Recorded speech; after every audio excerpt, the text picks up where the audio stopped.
Query and Company. I'm going to be keeping you company for the next few hours. You are not going to believe the company. This company. You're going to bankrupt your mama's company? At least I have the radio to keep me company. On 93.5 and 107.5, The Fan. Richardson under center. Jonathan Taylor, alone back behind him. In motion is Ashton Doolin. Richardson fakes a jet sweep, takes it off left side. He's at the 5, and he crashes into the end zone. Touchdown, Anthony Richardson. Aaron Rodgers, quick pitches right side on a counter. Breece Hall cuts it up. He's at the 15, angling right, 10, 5, dives for the pylon, no signal yet, and he's in. Touchdown. Breece Hall has 2 touchdowns today. Out of the hold of Rigo Sanchez on the right hash. 56-yarder here. Snap, placement. Kick is on its way. It's got the leg, and it is good! Ice in his veins. Matt Gay from 56. Richardson out of the gun. He's going to take it off left edge. He's at the 5. Cuts into the end zone. Bullies his way into the end zone. Touchdown! Anthony Richardson. His second rushing touchdown today. And the Colts, with the score right there, lead 28-27. Keep the ball inside. Dancing in the pocket. And they bring him down. That's Quiddy and DeForest Buckner. And that's how the game's going to end. 2 seconds, 1 second. Ball game in New York. And the Colts win by a point. 28-27 over the Jets.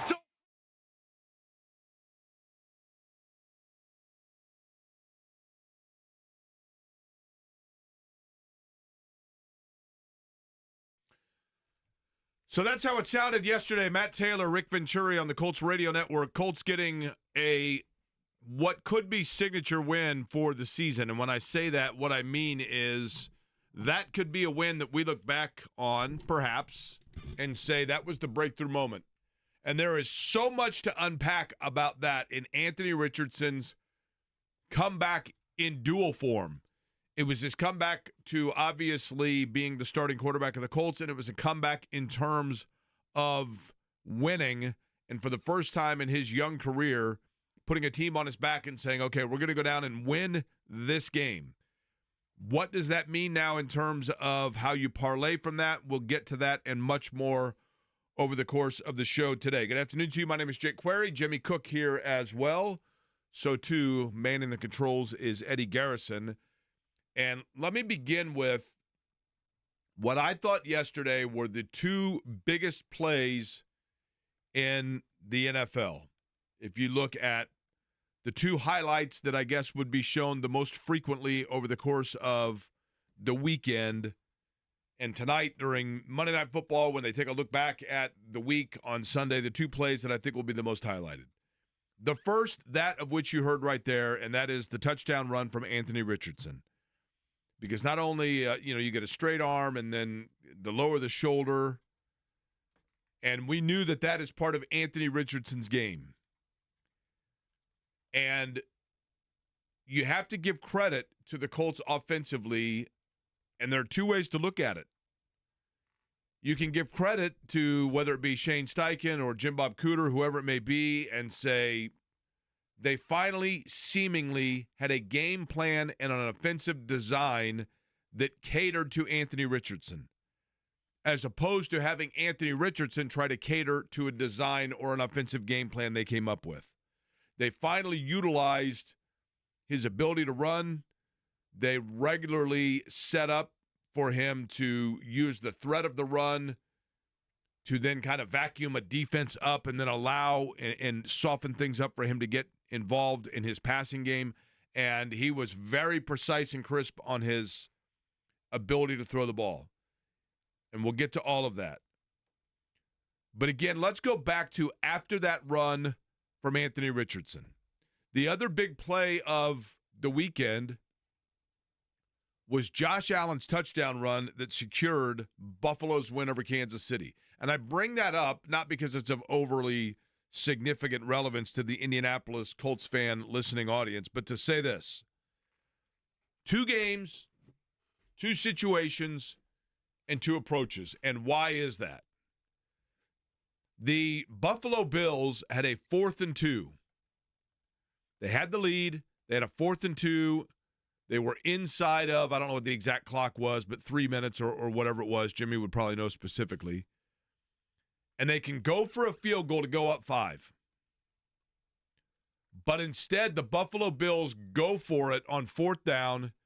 The play breaks down, and Josh Allen then rescues them with his legs and improvising and salts the game away. Buffalo wins. Might want to spy on that guy. Could be useful. But sorry, continue. The Indianapolis Colts were in a situation where the New York Jets, with just under 3 minutes remaining, had a 4th and 2 and a 2-point lead. Almost identical situations. The Jets roll out their kicker and kick a field goal to go up 5. And the reason being is very simple. 2 plays, 2 situations, 2 almost identical scenarios, except for this. The Buffalo Bills knew that they had to get a touchdown or keep the ball away from Patrick Mahomes, because a field goal there and going up 5 against Patrick Mahomes and that Chiefs offense does you no good. You're giving him the ball back. They've seen this movie before 100 times. Everybody in the country knew what was going to happen if the Chiefs get that ball back, down 5 with a chance to drive for a game-winning touchdown. The New York Jets, in the exact same scenario, felt comfortable not going for it on 4th and 2, even though Aaron Rodgers wanted to, but rather kicking a field goal because they did not trust that Anthony Richardson would be able to lead his team down the field and win. Their better option was to say, you know what, we're going to take the field goal and we're going to force this young guy to go down the field and beat us, because he's beaten us with his legs and he's beaten us with his shoulder, but he has not beaten us with his arm. And what the Colts did in that game in the 4th quarter was all set up by the previous 3. And what I mean by that is the Colts came out and said, here's what we're going to do. We're not going to come out and just start throwing Anthony Richardson. They almost refused to throw the ball on 3rd down in the first 2 quarters of that game. 3rd and 18, Jonathan Taylor handoff. 3rd and 8, Jonathan Taylor up the middle. But when they needed plays, they ran either basically an RPO that was designed for Richardson to run the ball, or a straight like quarterback draw. And in doing so, it was like, do we have that sound effect from the fish fella that we use, that we usually use for the world's worst analogy? This is what it sounded like every time the Colts, for the first 2 quarters of the game yesterday, every time the Colts ran the ball with Anthony Richardson or had him drop back and then do a run. This is what you actually heard.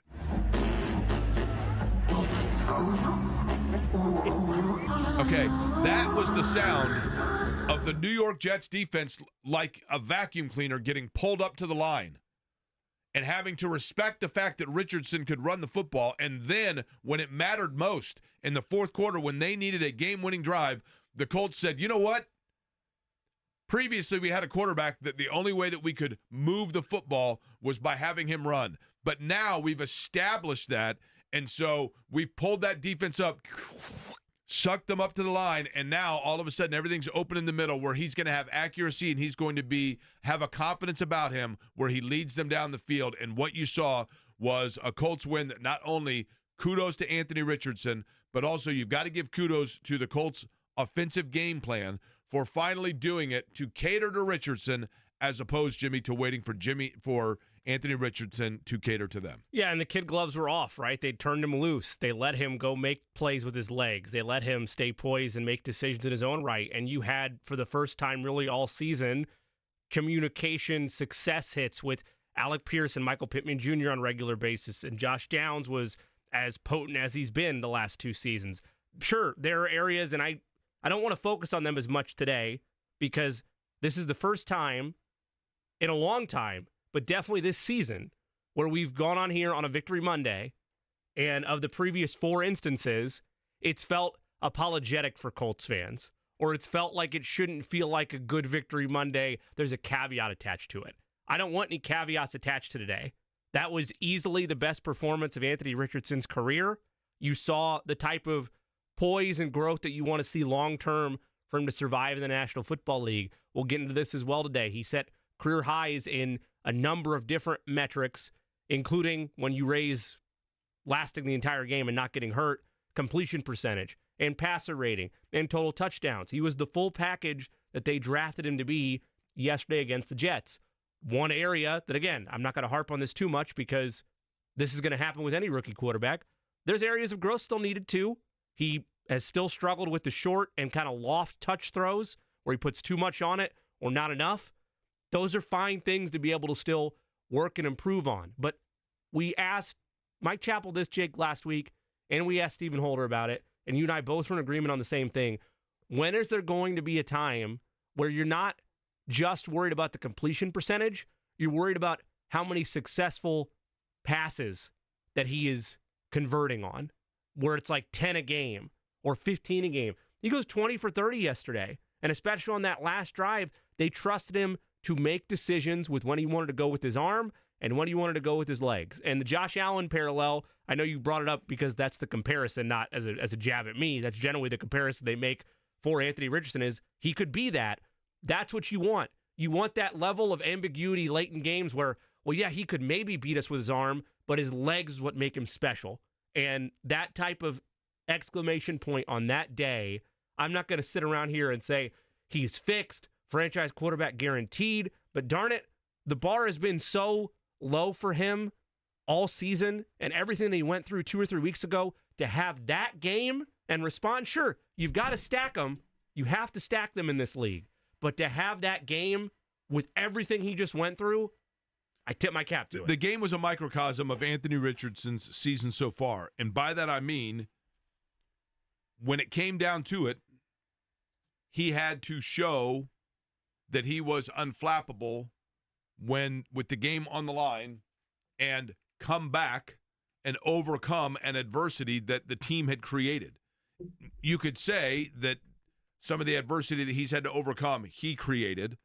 But in terms of yesterday, going into the game, you knew Anthony Richardson going into the game needed to respond to the criticism of him and the fact that he'd been benched. Who decided to bench him? Who decided to reinsert him? What the expectation is for him? All of that now is kind of irrelevant. So long as but again, roller coaster ride, right? Mm-hmm. You've got to find some consistency now on the roller coaster ride. And that's the first time that you really have seen a glimpse of what everything that he can be. I think there's a little bit of fool's gold into automatically thinking that that is a done deal and boom, yeah, it's solved, but it is a step in the right direction. Now, somebody just sent to me on the X-Post Twitter, and it's a good point. They were like, look, you can talk all you want about using his legs and game planning for that, but the second he gets hurt because he's running the football, you guys are all going to bury Shane Steichen. I don't know if bury him is the right way of saying it, but there is an element of truth to the fact that there probably is some hypocrisy by fans, media, analysts, whatever else, of you got to use everything that he can do, and then the second he gets hurt, it's going to be, didn't they learn with Andrew Luck? You can't run him into the ground. There's a balance that has to be maintained there. You have to juggle things, but like it's also situational football. Like one of the times, and I think it was, in fact, the last time that we saw him when he got hurt last year was kind of that designed run play, and I think as the weeks went by and months went by, it was a read option. It was Richardson's decision there, but they're running him in a package set inside their own 20. And that's just areas of growth that you're going to have as a quarterback where there's a difference for me where on your own 20 versus inside your own 20, I want him to be that quarterback that goes with his legs. And if he gets hurt and it's the same old broken record, then that's just who he is. But I made fun of Shane Steichen, Jake, at the time when he talked about the Steph Curry three-point analogy in training camp, how you don't want to take the three-point away from Steph Curry. And I believe my blurb at the time was, well, yeah, that's great, but Steph's not worried about getting clotheslined when he's shooting his three-pointers. Richardson is. There is some truth to, though, what Steichen mentioned, which is on the scale of what makes Anthony Richardson special or what can make him special, it is that extra threat that you see guys like Lamar Jackson, like Josh Allen, like Patrick Mahomes at time, extend plays, keep them alive, and keep defenses guessing where, no, I'm not going to be that guy. If he's doing it at his own 10, that's different. But when you're doing it on a drive, mixing thing up with a balance of pass and run, I'm not going to be mad at Shane Steichen because that's what you drafted Anthony Richardson to be. What they did was they allowed for him when it mattered most. When it mattered most, they allowed for Anthony Richardson to have they had come up with a game plan where the defense was a little bit softer. His passing lanes and windows were better in the fourth quarter because they had to respect that run factor of it. And kudos to him. And this is the big thing for Richardson. When they needed him to be sharp, he was very sharp. The oversales, I mean, we saw one or two of those, but there were he threw one across his body. He put the ball where it needed to be. Alec Pierce, by the way, going to join us top of the hour about 45 minutes from now, and we'll get a really good perspective from one of the guys that was catching balls from Anthony Richardson, maybe just on where he looked different. Now, again, one game does not a season make. I mean, you gotta put together 4 or 5 in a row before you can say, okay, and maybe the benching, maybe it was disciplinary. Maybe it was that they saw Anthony Richardson in terms of where he was and looked at the opponents that the Colts were getting ready to play and felt that it was going to be a step back for his psyche. What do we say about young quarterbacks all the time? Hey, sometimes these young quarterbacks get thrown in too early and their confidence gets rattled to the point of no return. Maybe Shane Steichen is the master genius at the mental aspect of reading a player and knowing his player and knowing what his player is or is not going to respond to. Probably giving a little bit too much benefit of the doubt credit there, but you can't rule out the possibility. But nonetheless, a lot to talk about with that today. Mike Chappell will join us on the program as well, and we will discuss. Also, the Pacers yesterday, I listened to the last drive of the game. I listened to Matt and Rick in the car because I was on my way to the field house to see if the Pacers could come back from their terrible performance on Friday night against Miami.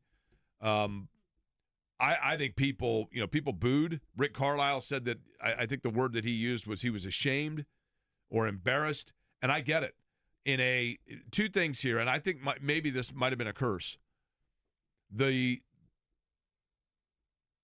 NBA Cup, I'm just going to keep saying the in-season tournament because that's what everybody knows it as. But the in-season tournament games, the floor is cool, but they made such a ballyhoo about the fact that the court, rightly so, and very cool and a great tribute and perfectly fitting, the boom baby on the court. But then they put it on the side where the seats go, where and I know that these seats get turned around a little bit due to television configurations, but they had the courtside seats on the boom baby logo. You couldn't see it. People were like sitting on it. I'm like, that's a curse, right? But they looked on Friday night, and I'm glad that I don't have to come in here and talk about it for the fact that they didn't make good on it. It hurts a little bit because you would have liked to have had for the pool play of the tournament that first game. But Jimmy, they looked Friday night like they had no interest in being there. They had their passes were lazy. They looked like they were trying to be too cool for school. And Miami, as Miami does, just hangs around and then takes advantage of every errant play that the Pacers had. And I thought it was fascinating that Rick Carlisle basically said, you know what? Fine. This is the effort you want to put out there. It was kind of like Gene Hackman in Hoosiers or Bob Knight in '85 at Illinois. He's like, I'm going to put my guys on the floor. They're going to play hard. And you look up, and it's Jarris Walker, and it's Quentin Jackson, and it's Enrique Freeman, and they're out there, and Obi Toppin. And the level of play in terms of effort tripled. And you saw 5 guys that took a lead that was, I think, 22 from Miami. And in the course of just a couple of minutes, sliced it in half. Now, they had to exert a ton of energy to do that and weren't able to sustain it. But I think the message was sent. Look, you guys think I can't find 5 guys that are going to play hard? I'll do it. And then last night they came back and rebounded nicely because Halliburton's shot started falling again. Mathurin was there, and Miles Turner had a really good performance after getting really shown up by Bam Adebayo on Friday night. So a nice bounce back yesterday. Would have liked to have had that game on Friday, but fortunately, like we're talking about with Richardson, the lack of effort, the laziness, the lazy passes, the lack of attention to detail that you saw on Friday, fortunately yesterday you saw that maybe that was the anomaly and you didn't want that to become pattern. Now you've got to hope with Anthony Richardson that you're going to get pattern based on what we saw at the end of that game. I look at it slightly differently in regards to the Pacers, not questioning the effort level because it was porous on Friday, and maybe I'm, raising a red flag about something that's not going to matter in a couple of weeks, but I am worried that these type of really bad one night, really great the next night, I know it wasn't back-to-back nights, I understand that, but in matchups, and yes, Eddie, go ahead. Sega Baba. It was not a Sega Baba, that is correct. Sega Baba tonight. No, nobody says that. Sega Baba tonight. What I'm worried about is as long as they are as thin as they are, and I'm not just talking about the Wiseman and the Jackson injury anymore, I'm talking about as long as they're without Nesmith and Nembhard, you are asking so much out of your starting five to play near perfect basketball, to either keep you in games or get you across the finish line. That doesn't absolve everything that went south on Friday, because you're right, Jake, and Rick acknowledged it after the game. There did feel like an effort level gap at times from what the starters were contributing to what bench guys wound up giving. But what I'm worried about is there's going to be nights now until you're back to, forget about the big men scenario, just until you get reinforcements back in Nesmith and Nembhard, where you need Miles Turner or Benedict Mathurin or Pascal Siakam to be super special, scoring like 30, 35, 40 a night. And when the nights those aren't there, or they're just lethargic over the course of an 82-game season, you're going to have struggle nights like you did on Friday. That's what I'm worried about. I hope it's more so effort than it is fatigue, but until they get reinforcements back, I'm worried that's going to be a storyline all this year. They got hit with another injury, too, yesterday. Ben Shepherd did not play in the second half with an oblique injuries, and there's no injury report out They yet. listed him as out before the game, and then he played like 20 minutes, right? And then he got hurt. Is that right? I don't recall that. I thought he got hurt in the middle of the game with his oblique injury. I thought I saw, maybe they were talking about how he's out for tonight. I thought I saw yesterday that somebody had posted before the game that he was going to be out, and then he ended up playing. But, so the injuries compound, though, right? Because you have, obviously, Nembhard, Nesmith now. Shepard's been a really good player in that capacity. But bottom line is, Pacers yesterday, after that disappointment on Friday, they delivered. Anthony Richardson, when it mattered, delivered. He delivers every time. Jiffy Lube. Anytime you go into Jiffy Lube, your signature service oil change is just the start of what they're capable of doing for you. And right now, until the end of the year, you can get $20 off that signature service oil change and a free tire rotation at Jiffy Lube, so long as you are a member of any monthly car wash program. Simply go in, point out to the Jiffy Lube team member that you are a member of a monthly car wash program. Show them the little sticker on your dash, in your windshield, down there on your license plate, and they're going to say, you know what, you take care of your car. We love that. $20 off the signature service oil change, and we are going to rotate your tires for free. That is at any participating Jiffy Lube, all of them, I should say, in central Indiana Jiffy Lubes, and that is good until the end of the year. Jiffy Lube, your one-stop shop for all your vehicle maintenance needs where you never need an appointment. When we come back, what happened yesterday in the second half that, in fact, gives you optimism, but also maybe a little bit of warning? We'll talk about that. We'll get your reactions to the Colts over the course of the day as well. It is a victorious Monday edition of Query & Company here on 93.5 and 107.5 The Fan.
Alec Pierce of the Colts, about 30 minutes from right now. Colts winning yesterday in New York. And that is obviously the good news because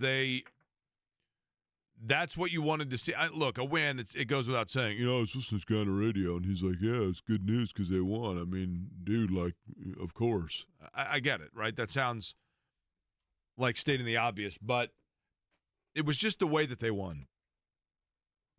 And the fact that you got everything that you would want to get for a young quarterback out of that game. You designed towards his strengths, and you allowed his strengths to set up for the tone of the game, and you took tone of the game away. You didn't allow the Jets to control the narrative, if you will. You did it yourself by saying, this is how we're going to play. And yes, you got out to that lead, and then, you surrender that, but you put it in the hands of your young quarterback who needed everything possible for a confidence booster. As much as his confidence must have been rattled a week ago, now all of a sudden his confidence looks, you would think, has to be through the roof because of the way they put him out there and they took the training wheels off. And they have coddled him too much. They have. And then finally they said, okay, we're going to put this in your hands and see what you can do. And he delivered. Now the challenge becomes, and this is maybe for later in the week, but they have probably the hottest team in the NFL coming in, right? Yeah, I mean, Detroit is just rolling over people. Detroit is being the team that you want the best version of whoever you root for to be, where they're just throwing up 40 points, 50 points a game, and their defense is shutting people out, and they lose players to injury. It doesn't matter. They're fine. They're still going to make life miserable for you. This is for later in the week, because my bar, even though my optimism for Anthony Richardson is elevated a bit, because you've now seen what people believe he can be on a weekly basis to make it in the National Football League. I'm not talking about being a 66% passer. That would be insane. But having consistently 50, 55% completion percentage, you've seen it once. Now is it repeatable? I don't want to wreck a victory Monday by telling you I think their outlook against Detroit is slim, but that still doesn't nullify where he can grow, and it also doesn't nullify their playoff picture. Their playoff hopes, and I know this is for Wednesday and Thursday, rests on what they do after the Detroit game. Like, that's your season, because you still have basically a playoff game against the Broncos, who you need to oust to go get the 7 seed, and the rest of your schedule. We talked about this to start the year, Jake. The last 5 games of the season, the Colts should be favored in every one of those games, except for maybe against Denver, because Denver has turned a corner, and Bo Nix looks really good, and they dismantled Atlanta yesterday. They have a very good defense, yes. And Bo Nix does look... Yeah. But, that's where they could stumble again, even though their margin for error feels slim. They could stumble again against Detroit and still be in a conversation where these final 5 games not only matter for Anthony Richardson's development, which they were going to anyway, it matters for having meaningful football back in Colts fans' lives in January. And that's just something that, from an overall outlook, you couldn't have said with confidence about Richardson before the benching, and you certainly couldn't say it with what Joe Flacco did through 2 games. So for him to have that game, everything it meant, there's a great piece in The Athletic that our friend James Boyd did that talks about the emotion of the last week and a half for Richardson. And you can, Jake, you didn't do this, but I've seen it on Twitter. People can point out to the fact that maybe it was Anthony Richardson's fault, largely, that he was in this situation in the first place, that he got benched. Stephen Holder had another good piece that highlighted the fact that there was more to it than was seen. It was less ignorance, or it was less intention as it was ignorance about the position that a young quarterback just didn't grasp early on. Whereas, it wasn't intentional, he wasn't working hard on purpose. He didn't know what he didn't know. Right. And maybe some of that is his fault. But to go through everything that he has the last couple of weeks and put together that game, I don't care if it was against the Jets. I don't care if he would have done it against the Jaguars. To be able to have that type of performance when so many people have wrote him off, he has to do it again, yes, but that's the positive bright spot you cling for when you have a rookie quarterback underneath your wing, or de facto rookie quarterback. I know it's his second season. And now you have something to build off of not just for the playoffs, but for a benchmark for what you want to be on a weekly basis now the rest of the season. Eddie, we didn't happen to mention you were working the Pacer game last night, right? Yes, sir.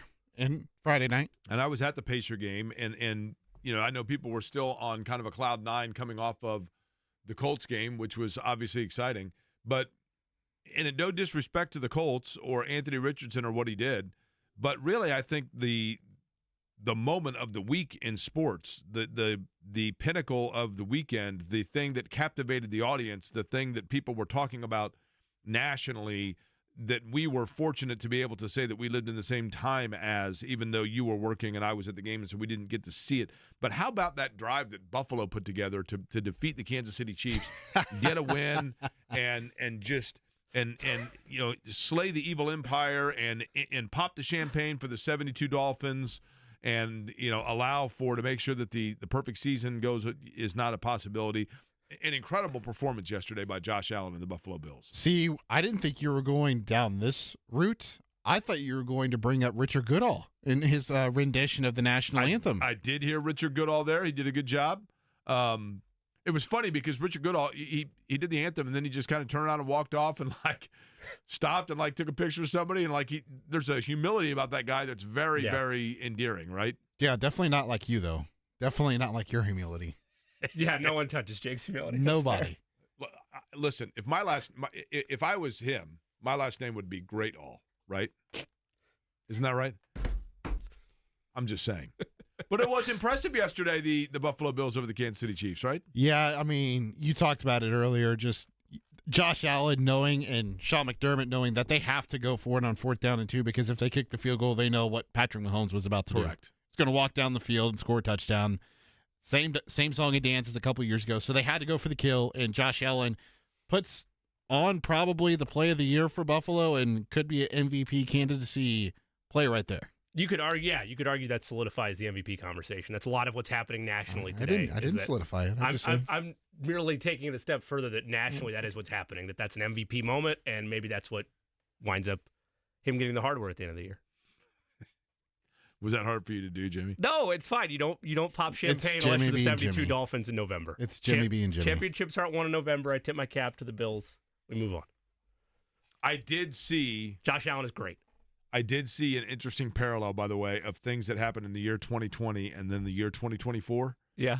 And there were 8 things. I mean, everything from the election results to the Dodgers winning the World Series to the Bills beating the Chiefs in the regular season, and there were 8 different things. And the only thing left of the 8 is the Chiefs won the Super Bowl that year, and we will see who wins the Super Bowl this year. All right. I'll cling to that. Do we have the shout sounder by any chance, Eddie Garrison, that calls to action those that would like to participate in the program and give us their thoughts on yesterday's Colts game? Because I asked online yesterday on social media to give me your 3 words to explain where you are with the Colts. And I thought it was going to be, I thought the 3 words most commonly stated were going to be, it's about time, or Anthony has arrived, or things like that. And it was kind of a mixed bag of people that were either euphoric doing backflips over yesterday, or were still cautiously optimistic, or were yeah, I've already thrown in the towel. And we have used this platform, used this time to be critical of the Colts. So when they win, we should offer it up to people to be able to give their perspective on either their optimism or just maybe their guarded optimism. So I'd like to know what people thought from yesterday. At 239-1070 is the telephone number. And Alec Pierce of the Colts going to join us 20 minutes from now. Do we have the call to action, Eddie? There you go. That's the number. I'd like your thoughts on the Colts. Alec Pierce in 20.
One thing that I have noticed, and I certainly hope it doesn't diminish in people's desire to listen to the program, but for the obvious, I totally get it.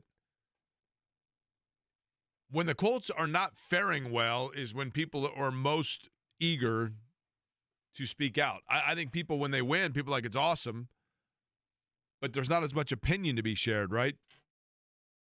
There's just not as much vitriol that people want to You don't need a shoulder to cry on. throw out. That's right. You're good. You got But your it's head held not to high. say that we don't have thoughts on yesterday, and in particular with Anthony Richardson. What I'm curious about is this. Are you now sold as a Colts fan? Did you see enough now to say this is the direction that they need to stick with, or are you anticipating this was just part of the roller coaster ride? I guess that's the question I should have asked beforehand for people to call in at 239-1070. Are you sold, or are you still anticipating that you are just part of and on a ride that still has twists and turns before it? Chris joins us on the program. Hi, Chris. How are you? Great. How are you guys doing? Cannot complain. Cannot complain. It was a good game yesterday. It was very enjoyable to watch. Don't know if you're a Colts fan or just an observer, but your thoughts overall on it. I'm a huge Colts fan ever since I moved here in '95, so I got to see Harbaugh in his greatest years. We're season ticket holders the last 3 years that were over in Section 222. And on several of the Colts social media pages, you asked the question, when was I sold on Anthony Richardson last season? You know what? I saw what he can do. I've heard the guy talk. He's young. He's immature as far in football terms, but he's got the heart. He gives glory to God. I love that.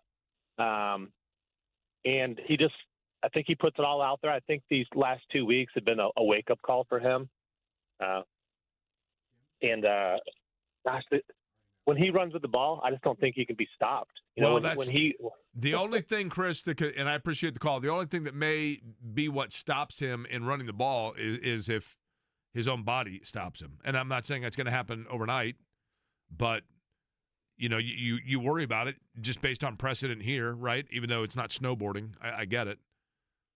But I appreciate the optimism in him. And yesterday he paid off that optimism and that belief, no question. Kim joins us on the program, 239-1070. Hi, Kim. How are you? Very well, thank you. What are your thoughts, Kim? You believe? I think I think I still have scars from the past.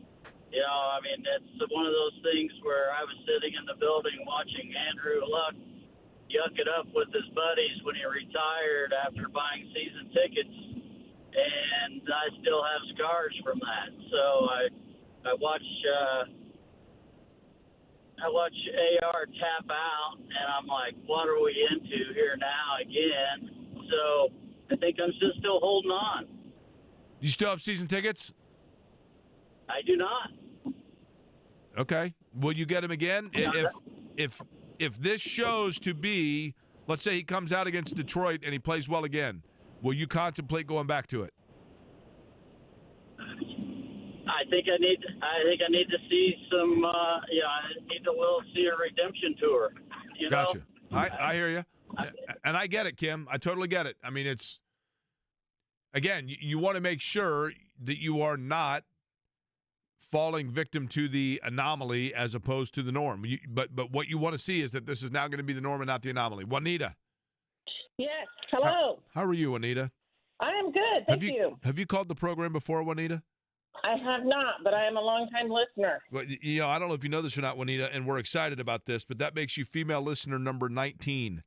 Awesome. Yeah, I know. Can we play a little get to know your listener? We've had a lot of success with this. Kids in particular just love it. Can I ask you a couple quick questions? Sure. Juanita, just out of curiosity, how did you stumble upon this program, and what do you like or dislike about it?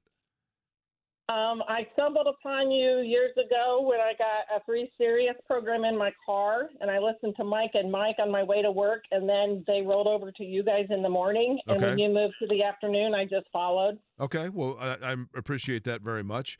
You mentioned, and I'm not going to ask what you like or don't like because I'm assuming that, I'm probably the answer for the second half of that. You mentioned work. What line of work are you in, Juanita?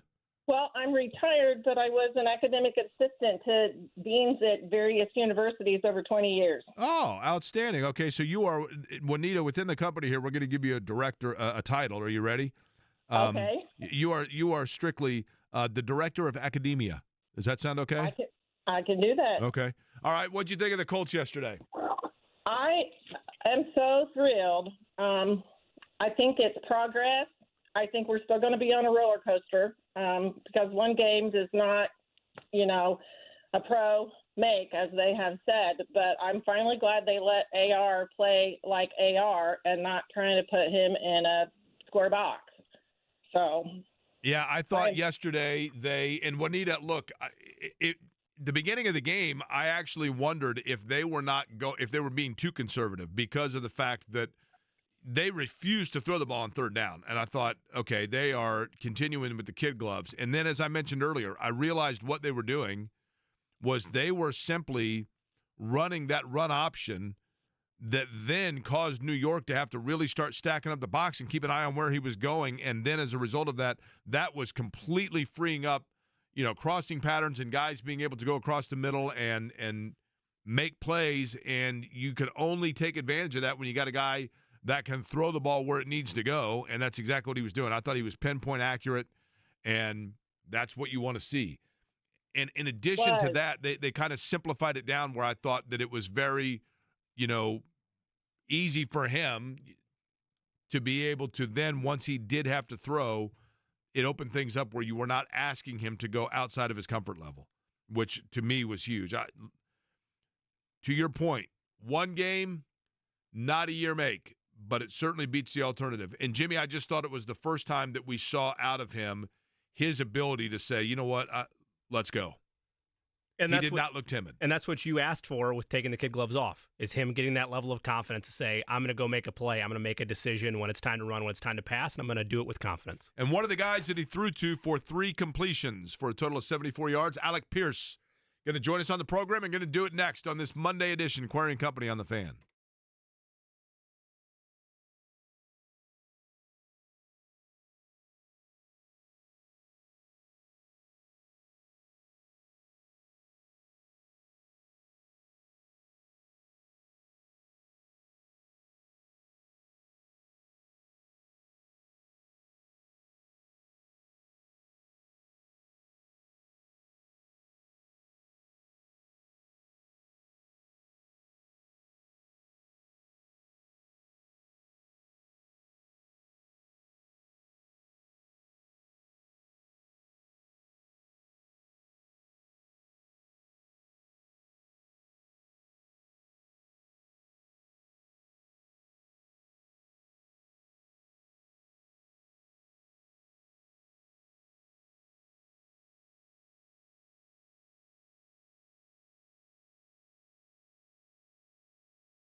What's happening is yesterday, a win over the New York Jets. Now it's the Detroit Lions that come to town. A return guest to the program will be joining us just a couple of minutes. We anticipate talking to Alec Pierce of the Colts. 3 catches yesterday for 74 yards. Will be able to provide for us pretty good perspective just maybe on the confidence level or what it meant for Anthony Richardson. I did notice this, Jimmy. This has nothing to do with anything, really. But it's strictly an observation. Did Anthony Richardson get a haircut? I think so, yeah. Anybody else notice? Yeah, it's been a few weeks now. Has it? Mm-hmm. I was thinking that maybe I'm thinking of like an old clip right when he first – I just always thought if you have really long hair that it would be uncomfortable in a helmet. I would be, and this happened to Troy Polamalu once in a game, I would always be worried about somebody grabbing it and yanking you up. Well, that happened to Edgerrin James. Edgerrin James, when he first came into the league, had, obviously had dreads, right? And then it was at Cleveland. They were playing the game in Cleveland. It was maybe his second year in the league, and he was pulled down by his dreads, and that was that. He was like, enough of that. And he still had them.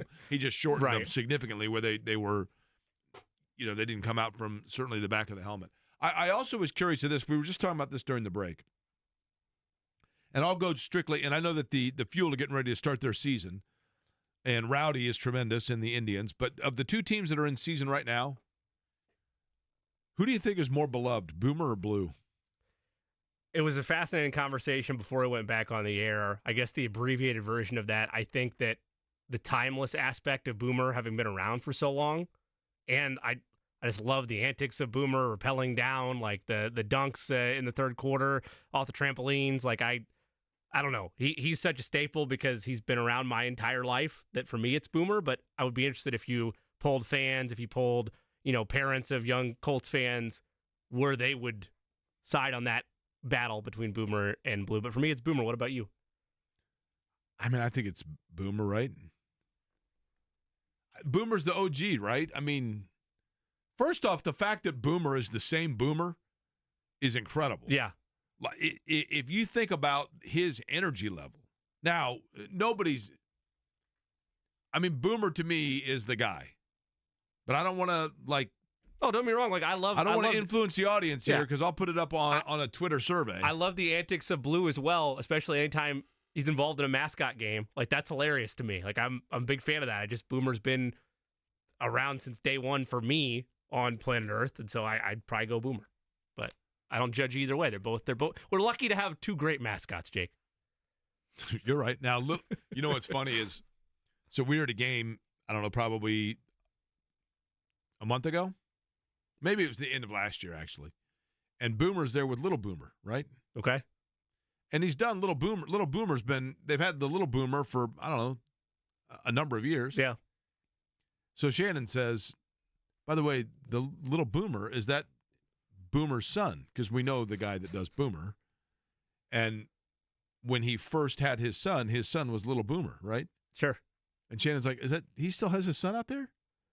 And we're like, Shannon, his son's 30 now, right? That was 20 years ago. He was 10 at the time. Is his son Peter Dinklage? Is that what we're saying here? Right. I think the Blue does some pretty cool stuff, but Boomer hanging upside down and going up, I get a little bit nervous when that happens. Oh, yeah. I'm with you on that. I mean, I love it. There's just an aspect of it of mascots doing crazy things. But, yeah, there's a certain level of, I'm good. I'm not doing that. But no disrespect to those two, but who I consider to be the creme de la creme. I was at a Pacer game last year. Uh-huh. The best game to go to. All Pacer games are great, don't get me wrong. But if you're a fan, the best game to go to is undoubtedly the game where they celebrate Boomer's birthday. Because they bring in NBA mascots from all around the league. Yeah. And so I was at a game when it was that particular event, and Rocky, I was like a kid at Farrell's on my birthday party when Rocky from the Denver Nuggets was there. Rocky is the most awesome, and Rocky came over and got a row in front of us and gave me a fist bump. It's awesome. And then sat down in the seat right in front of us, and I was literally like a 15-year-old girl at the Beatles concert in the Ed Sullivan Theater. Non-Pacers NBA division for me, it's Benny the Bull. The popcorn antics, him just messing with, ushers and security staff. He's my favorite follow. I think he's the only mascot that I follow that's not in market because he'll post on TikTok and stuff of just being it's great. Crazy mess. Alec Pierce, we're anticipating joining us just a couple minutes. One thing I thought was good news last night for the Colts, Jimmy, and that is, as I was watching that game, which is a pretty entertaining game between Cincinnati and the Chargers, and the Chargers are playing well, kind of off the radar, and they got out to a huge lead. Cincinnati came back, but as I was watching it, I was thinking the best case scenario here for the Colts would be for Cincinnati to lose this game. So that actually turned out to be best case scenario because the Bengals are one of those that you don't want them you don't want them hanging around the neighborhood, and because you never know when they might be able to put things together. And yesterday, they certainly showed why they're a team that you still have to take seriously. But now with that loss, that was a devastating loss for Cincinnati. And the Colts find themselves, they're still within the conversation, right? And the schedule now becomes a little more favorable after this weekend. I know Detroit's going to be a tough task, but after that, it looks very manageable for the remainder of the year, and they are still sitting there in that lane where traffic is starting to maybe open up a little bit, and they're waiting for somebody to wave them over. You're going to throw and by you, I mean the Colts fans, not you directly, are going to throw out the old cliche of every game's a playoff game from here on out, which it kind of is, but hold the Lions game for a second. Once you get past that, your last true toss-up, this could be a tough test for the Colts game, is against Denver. And you're going to need, in all likelihood, to win all your remaining games, let alone the Detroit game, to get to the postseason. But why that was more advantageous last night is what you outlined. And we talked about this last week, I believe, with Eric Edholm of NFL.com. The Chargers are pretty much set in being a playoff team at this stage. Like, yeah, they could fall off. Their schedule does get a little bit tougher, but by and large, that 6 seed's likely to not be in play. And so it's still that final 7 seed spot. You're right, Jake. You take Cincinnati now at 4-7, and I've been the biggest backer of them all year. It's an incredibly tall task. They still play the Steelers twice. They're still going to have to go up against Denver, who we've talked about, feels like a playoff team. The Colts by far have the easier schedule.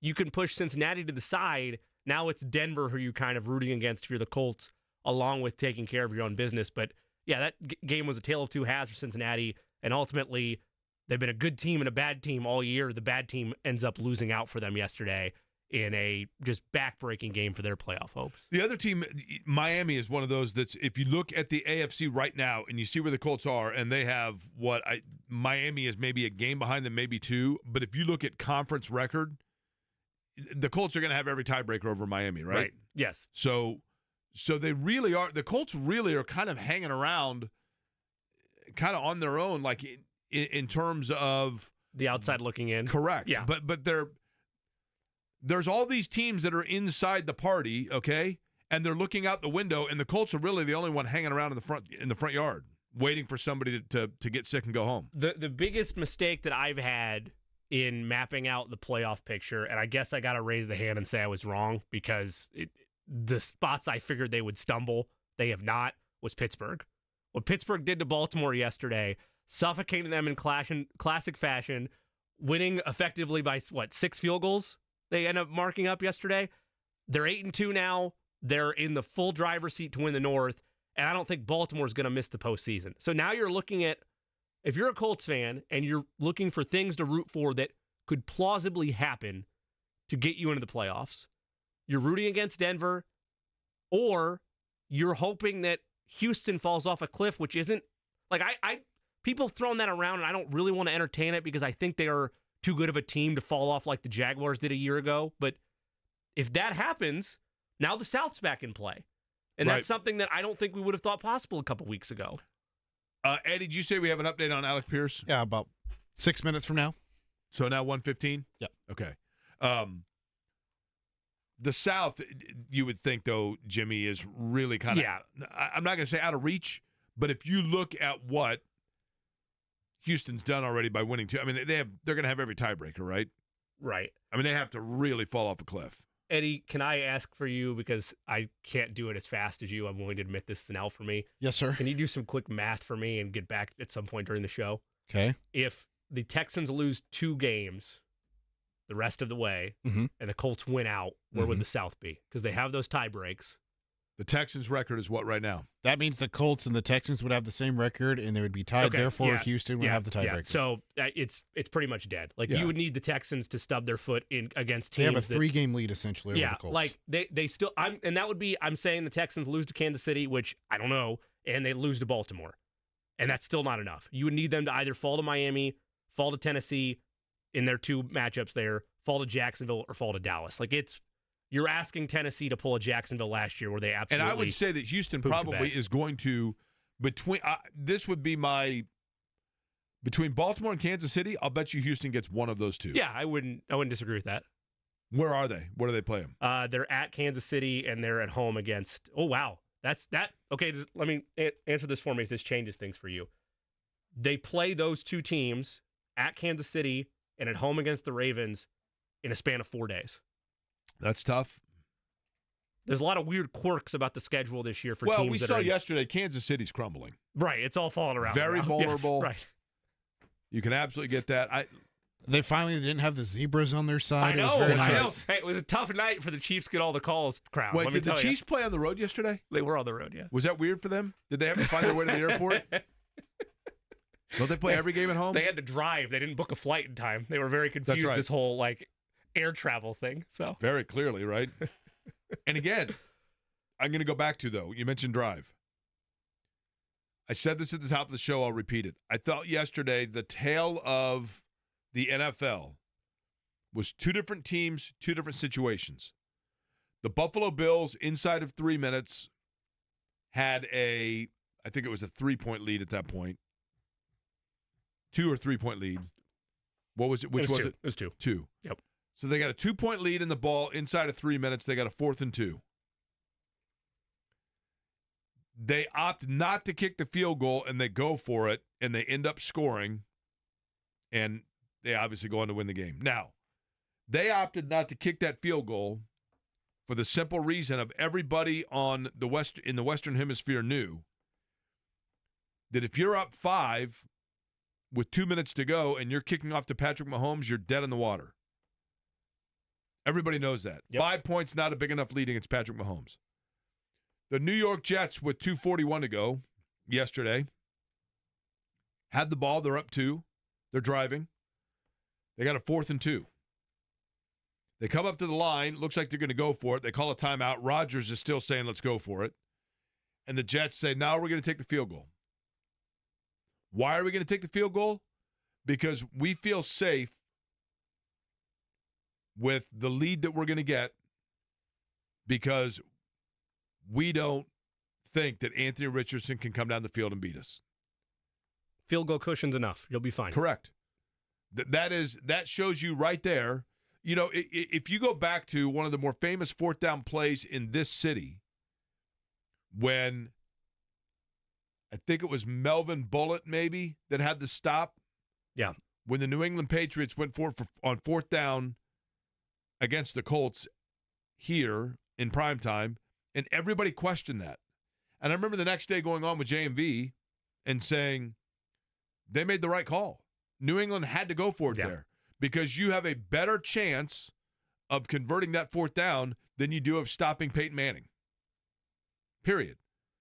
The quarterback that you're going up against goes a long way in determining what your game plan is and what your analytics say you need to do.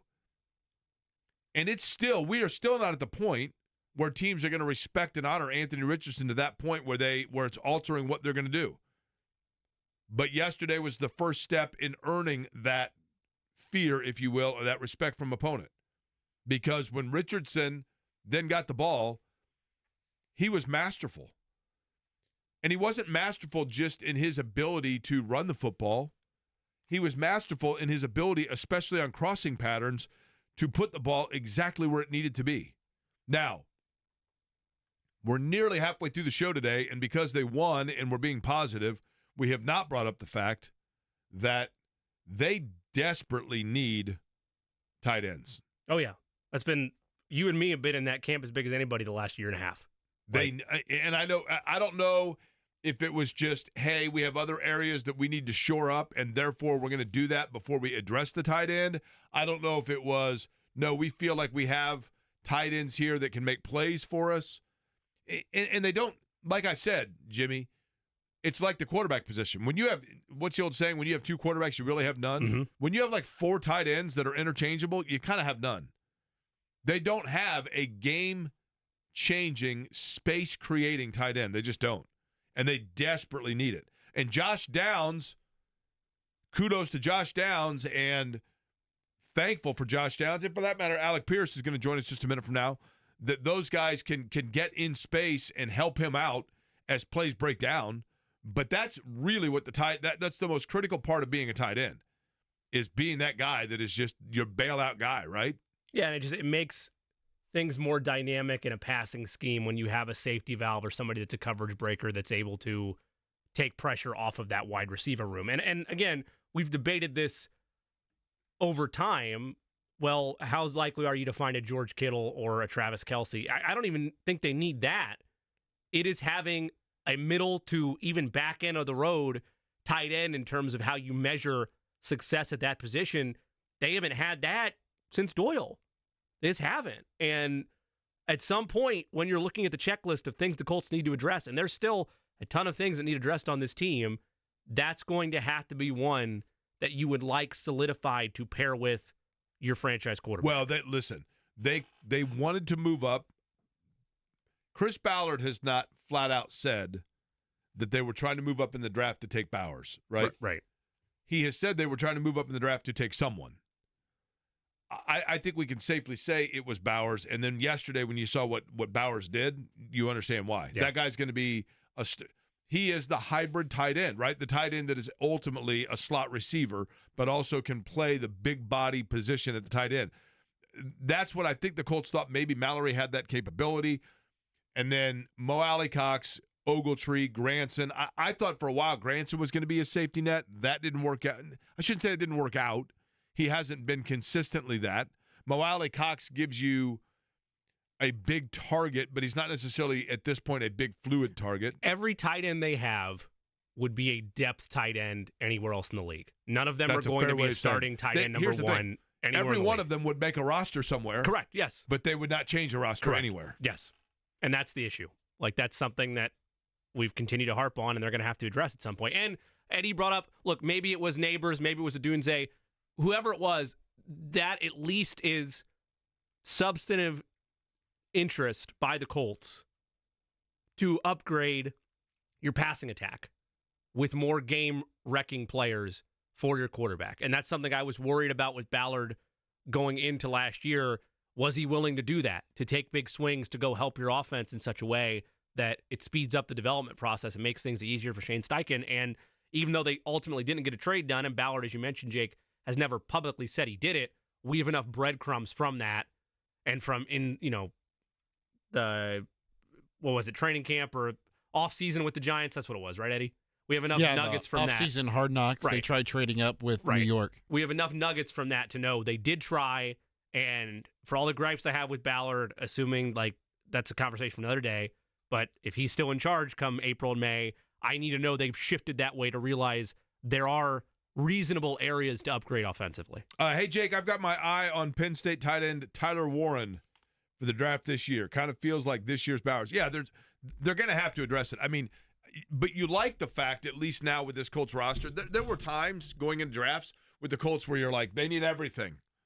Now I think you're starting to get to the point where you can pinpoint areas of need.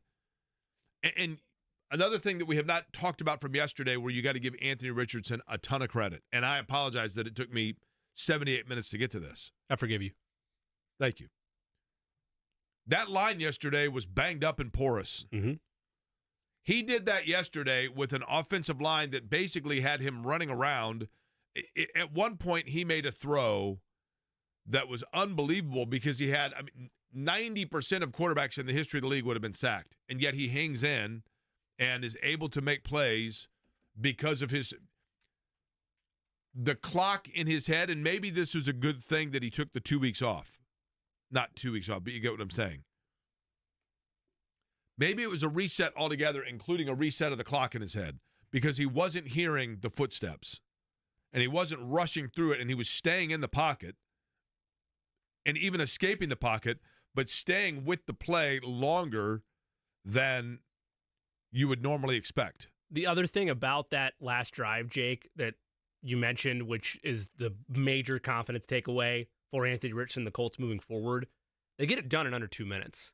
Like, it was efficient, it was decisive, it was calculated. Like, it was not this long, methodical, I don't know where I'm going with the football type of drive. Not that there's anything wrong with that, and I know the situation dictated them to score quick given how much time was on the clock, but he was deliberate in a fast-paced environment, which is the type of end-of-game scenarios that people have questioned about him, where the accuracy really starts to rear his ugly head. That the fact that it was such a fast-paced drive and he looked comfortable throughout all of it was another impressive step for me. Do you know something happened yesterday in the world of football that has not been done in over 50 years? Over 55 years. Well, it can't be scoregami because those happen every now and again. Scoregami is always fun. That's where a final score happens that has never been done before in the National We had Football one League, yesterday. right? We did. We did indeed. Which game? Jags-Lions. Yep. What was it, 52-6 or 52-3, wasn't it? I thought that it was 6. I retweeted 56 to something, 56-3? It was like the 1,088th unique score or something. 52-6. This the 1,088th unique score in NFL history. Good pull, Eddie Garrison. That's pretty impressive. Yep. No, something happened yesterday that has not been done in a player forgetting to call in is not the answer. That's been done before. But there was something that happened yesterday that has not been done in 56 years. It relates to Indiana football.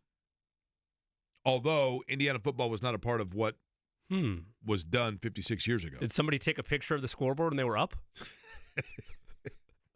That's been done since in 1979. But Indiana football and the Hoosiers, who now have the big one coming up, taking on Ohio State, that's going to be the main game, right? Game day is going to be back, right, in Columbus? Game day going back to Columbus. So will we have dueling Big Noon game day then? Or is it just game day? Because Big Noon's definitely there too because it's on Fox, right? Are we going to have another dueling site type thing? I think that's going to be the case because I thought that game day is definitely going to be in Columbus, right? I think you're right on that. I just know for certain about Big Noon. But I think now that you say that, I remember seeing the press release about game day. I'll double check. Joining us now, by the way, on the Express Pro Tire and Auto guest line, yesterday, 3 catches, 74 yards for Alec Pierce in the Colts' big win. Alec, appreciate the time. I'm going to get right to this. Late in that game, New York's got a chance to put the game away by trying to get a first down. They opt for the field goal. That gives your offense the ball back. You've got to go the length of the field. Everybody knows you got to score a touchdown. Tell me the eyes and the body language of Anthony Richardson heading into that final drive and how you felt, if at all, it might have been different than an Anthony Richardson you had seen before. No, he was ready for the moment. I don't think it's anything, different from what I'd seen before. But I think it was he just understood the opportunity. We talk about all the time. How like pretty much all our games this year have come down to one score. So we understand the importance of that final drive, and he knew he had a chance right there to lead the team to victory, and he sees that opportunity, and did a phenomenal job leading us on that last drive. For you guys, and I don't know how to ask this, Alec, because I mean this as no disrespect to Joe Flacco, right, who is a veteran and et cetera. But for you guys in particular as a group, did you feel that moment of possible vindication for Anthony Richardson and what he had been through the previous 2 weeks and just the magnitude of what you could possibly deliver for him and for the franchise in turning things around? Yeah, I honestly wasn't really even thinking about that during the game, but looking back on it, I think it was obviously a huge moment for him and the franchise. Alec, I felt like last year, and it's not just how I felt. Detractors of you would say, "Oh, Gardner Minshew's out there. You can't utilize Pierce the way you want to now. It's a handcuff to his game." I know that Richardson looks like it's going to be the starter the rest of the way, but I have felt like that wasn't the case with you as much this year. regardless of who the quarterback was, Flacco or Richardson, you were still able to perform at a high level. What was the biggest thing you worked on this offseason and continuing to grow in your game to the point that people can't point to you anymore and say, well, it matters who the quarterback is on the field for this guy? Really the biggest thing for me this offseason was just, continue to grow my game, working on routes, creating separation, specifically, underneath and intermediate stuff. But, like I said, a lot of things in the or at receiver, you're dependent on so many things. The play call, the scheme, the quarterback, the protection, all that. So sometimes some things can just be, just not going your way. You get open downfield and the quarterback gets hit and is not able to throw the ball or stuff like that. So, I felt like this year, like all the pieces have been falling into place for me, and give me those opportunities to make those plays downfield. So, it's been not only the difference in the quarterback, but just a lot of things. Alec, for you personally, and we've talked to you about this before, Alec Pierce, our guest, the Colts wide receiver, he's on the Express Pro Tire and Auto guest line. You were a guy, we've talked to you about this before, that because of the fact that how you were obtained and acquired in the draft, high in the draft for the Colts, and there was so much expectation that you were going to be this game stretch receiver right out of the box, right? Mm-hmm. And in the NFL, it takes a while. And then finally it started to come to you, and you had to, I think, kind of block out the noise of people asking whether or not Alec Pierce was eventually going to be the guy that you are now, right? Mm-hmm. Do you ever reach out to or use that as an example for younger players like Anthony, for example, to simply say, look, you got to let it happen organically under your own time frame? And how has your experience, do you think, benefited him? I don't necessarily know, like, if my experiences has really benefited him. Like, I don't know if he's really looked at my career and how things have went, but I just know, I think it's just a common theme across the NFL. That's what I've understood, as people, the media is so quick to say one thing, they're going to celebrate you like crazy when you do something good, and then they're going to, the opposite goes if you don't play well or you don't have the best season. So it's always like, it's hot or cold. It's never really just like in between. So I've kind of just learned that on my own, of just seeing how things go. Like it'll be talking about 1 week here, they'll be talking about some rookie's going to be the rookie of the year, and then the next week here they're saying that he's a bust, and it's always kind of to the extremes. I've noticed, so I've learned to really kind of take everything with a grain of salt, and honestly, I just don't even really try to pay attention to the media much. Which is harder in the NFL? I don't either, by the way. Which is harder in the NFL?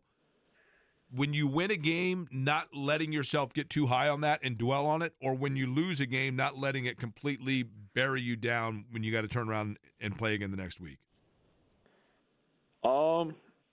I'd probably say the losing is harder for me personally. I mean, it's definitely different for each person, but I think so much of this game and this sport is confidence, and I think, I think the losing obviously makes you lower your confidence and stuff like that. So I think when you're winning, when you're playing confident, at least for me personally, when I'm playing confident, I'm always playing my best ball. So winning only just it helps that confidence.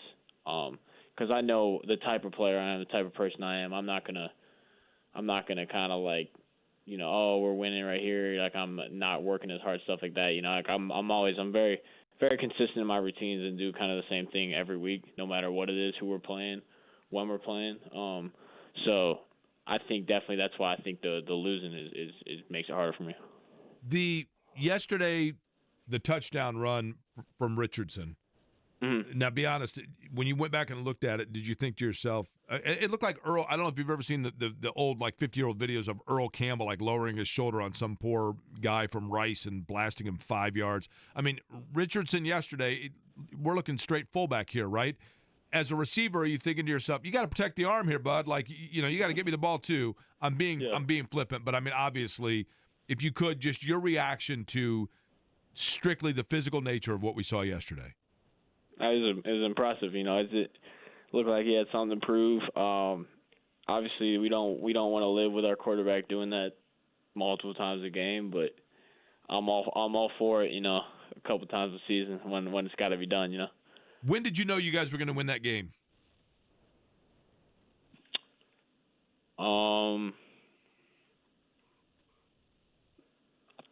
I thought when we scored, when we were up early, 10-0? Yeah. So when you got the early lead. Yeah, when they stopped him on fourth down, get the ball. I think it was 10-0. We get the ball on our side of the 50. I was like, we're gonna win this one for sure. Well, and then it kind of turned a little bit, but still. It did. There was no point that wavered, though, right? You knew it all along, right? Mm-hmm.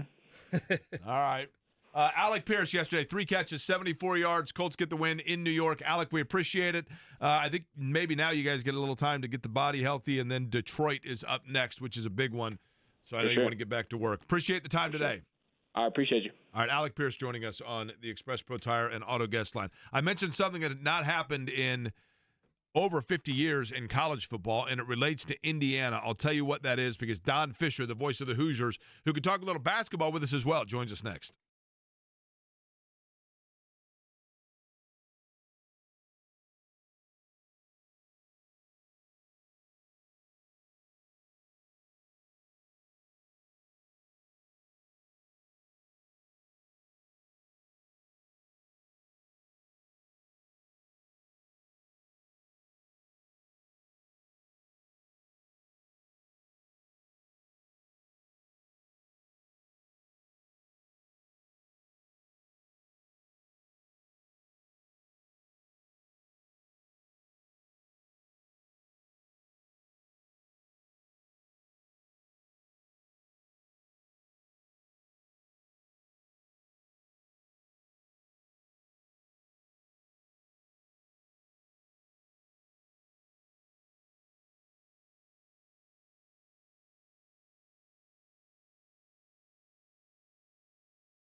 For his time. Colts yesterday getting the win. Indiana, of course, was idle this weekend, but did people still say idle, or do they just say they're on bye? I still hear idle. Okay. Bye is more commonly referred to, but you're not as old as you're trying to map yourself out there, Jay. Okay, thank you. Well, here's the thing. Something has happened this weekend in college football that has not been seen in 56 years, I believe, which I'll tell you coming up in just a couple of minutes. But before we get to that fun fact, Don Fischer is the voice of the Indiana Hoosiers, and we could talk football and basketball here, but we'll start with football. Don, I think safe to say, certainly in the last 50, that we are getting ready to see Indiana's biggest regular season game, arguably in the program history. You agree with that? I do. And I said, I kind of introduced the talk show with Coach Signetti on Thursday night that way, and he said, "Oh, you media guys, the next game's always the biggest game." So, at any rate, there's no question. This is the biggest game since the '67 Rose Bowl game with Purdue. I think because the Rose Bowl game was certainly big, playing against USC, but the ball game that meant everything was the Purdue game that year. So. Obviously, Indiana made the Rose Bowl because they beat Purdue in the last game of the regular season. Don, this and Curt Signetti, who we now know has a new contract that is going to theoretically keep him in Bloomington now up for, I think it's 6 more years. That mantra of just, hey, it's the next one that's the biggest, that has obviously worked for Indiana to this point. The thought would be that simply a respectable showing against Ohio State, and I think Indiana, assuming they beat Purdue, is in the college football playoff. Now, they can really cement themselves with that win, but as weird as it sounds, does that take pressure off them a little bit because they have put themselves in such a great position here going into it? Do you think that they look at those things in any way, shape, or form from that standpoint? No. I hate to say it that way, Jake. No, I get it. I mean, you want to win, right? Yeah, I mean, I don't think there's any thought about Purdue. I don't think there's any thought about the playoffs right now. I'm sure that it crosses these kids' minds. I was going to say difference between player mantra and coach mantra, right? Exactly. But the fact of the matter is, he is so good at getting these kids to understand that it's the next play, it's the next game. Those kinds of thinking processes. He's just the best at this that I've seen in a long, long time. And they buy it. I mean, the players buy into his thinking process. They have, in my opinion, actually taken on his personality in many respects. And I love that about the way he goes about his business with the players. And I certainly think that that's a critical thing for the players themselves because let's face facts here. He has gotten the team to 10-0 that nobody thought could possibly happen. And this is a ball club right now that is playing some of their best football. They didn't play their best ball game against Michigan, but they certainly faced a team that was capable of beating them if they didn't play up to capabilities. So, honestly, and they play great complementary football too, Jake. That's the thing that's maybe more impressive than anything else.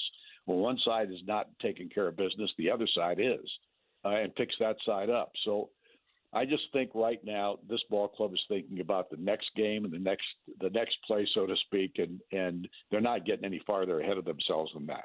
The voice of the Hoosiers, the Hall of Famer Don Fischer, is our guest. He joins us on the Express Pro Tire and Auto guest line. Don, the big news out of the weekend was the extension for Curt Signetti, 8 years with an average annual evaluation of $8 million.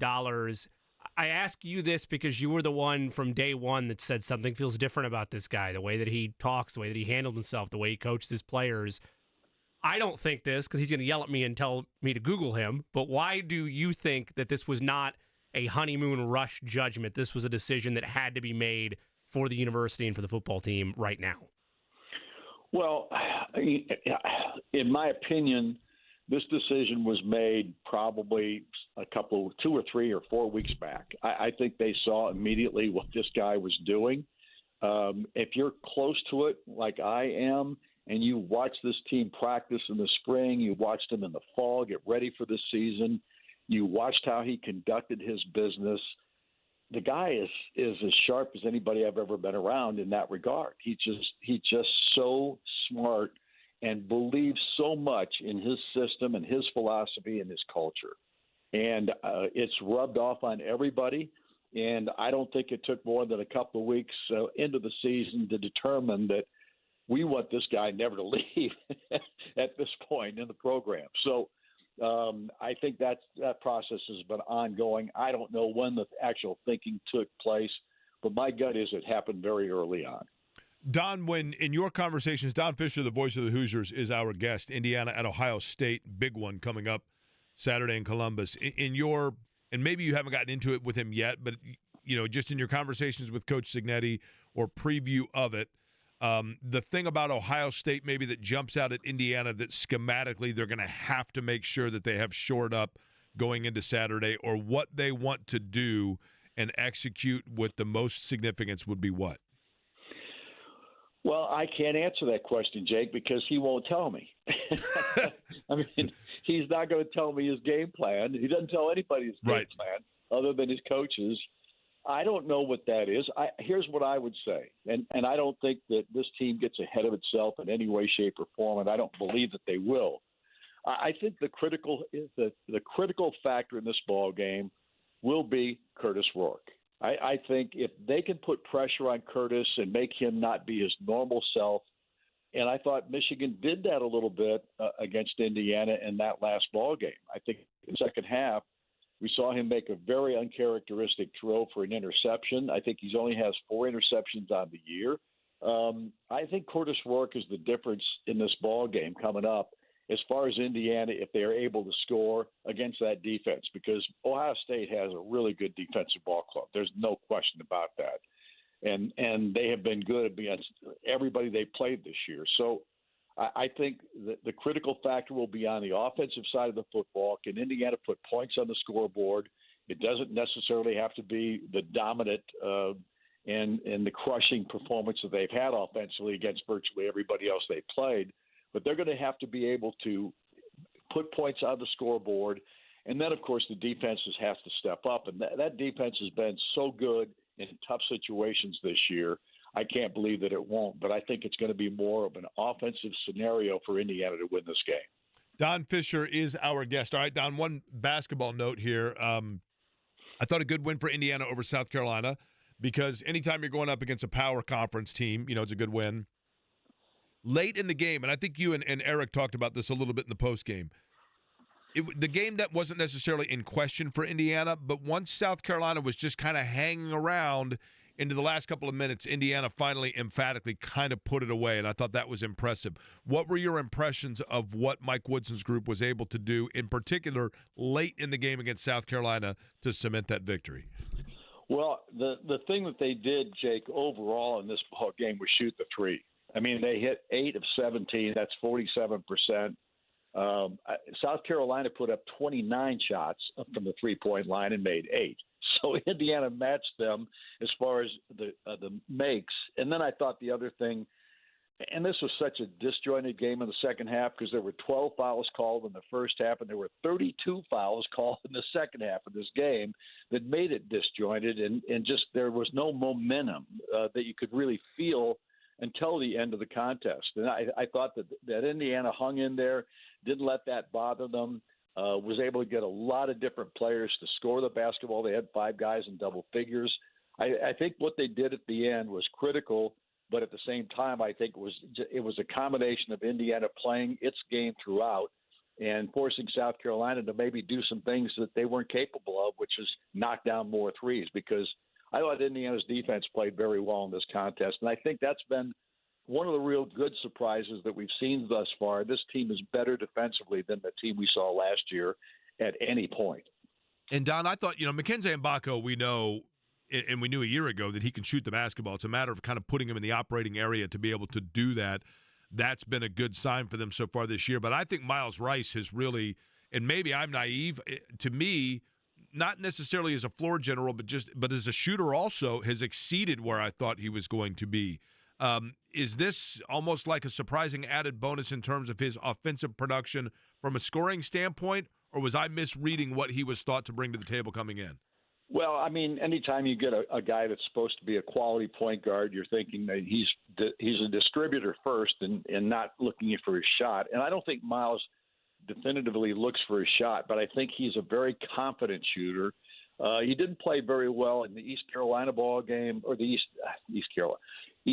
Eastern Illinois ball game. He didn't play particularly well in that contest, but the other games that he's played in this year, he's looked very good. And I'm impressed with the guy because I think he will do what he has to do. He's a point guard that if he needs to score, he'll score. If he needs to be able to distribute the basketball and get it to who it's supposed to go to, or maybe it's a down low game in which they're playing a two-man game. I think he's very good at all of these things. He's a really competent kid, and he believes in himself. And I think every player that plays needs to do that, believe in himself. And you watch guys when they go into slumps and things like that. Some guys can't handle that, and it just carries over to game after game after game. He's not one of those guys I think is that way. I think if he has a bad ball game, he lets it go, and the next ball game he goes out there and performs. So I'm impressed with the kid. I really am. It is understandable why Don would have Carolina on the mind because it's UNC Greensboro, North Carolina Greensboro, that is next for Indiana. That is Thursday night. You can hear that, of course, here on this radio station. And then, of course, Saturday on the football side of things, Indiana and Ohio State. Very busy time, Don. I appreciate you squeezing in a couple minutes for us in what I know is a very busy schedule, and certainly enjoy it on Saturday because it's a big one, and I think we're going to be able to hear the enthusiasm in the calls. Look forward to it. I appreciate it. Thanks, Jake. Appreciate it. You Don guys. Fischer, the voice of the Indiana Hoosiers on the Express Pro Tire and Auto Guest line. All right, 56 years since something happened, and it's not having to do with Indiana, Ohio State. You want to know what it is, Jimmy? Yes, please. Eddie, should I tell you now? I know the answer. What is it? I'm not going to tell you. All right, I'll tell you on the other side.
October 14th of 1968.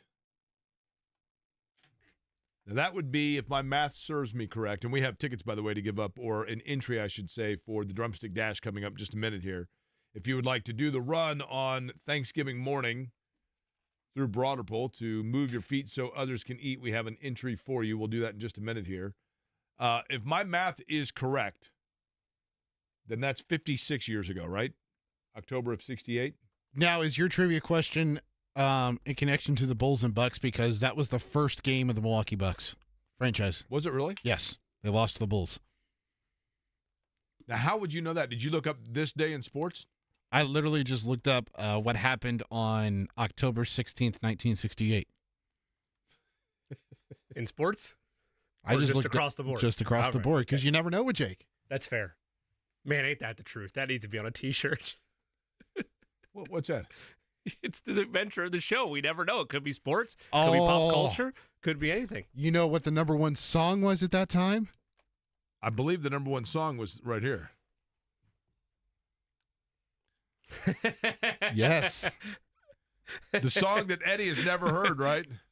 Correct. Hey Jude, I've never heard that song.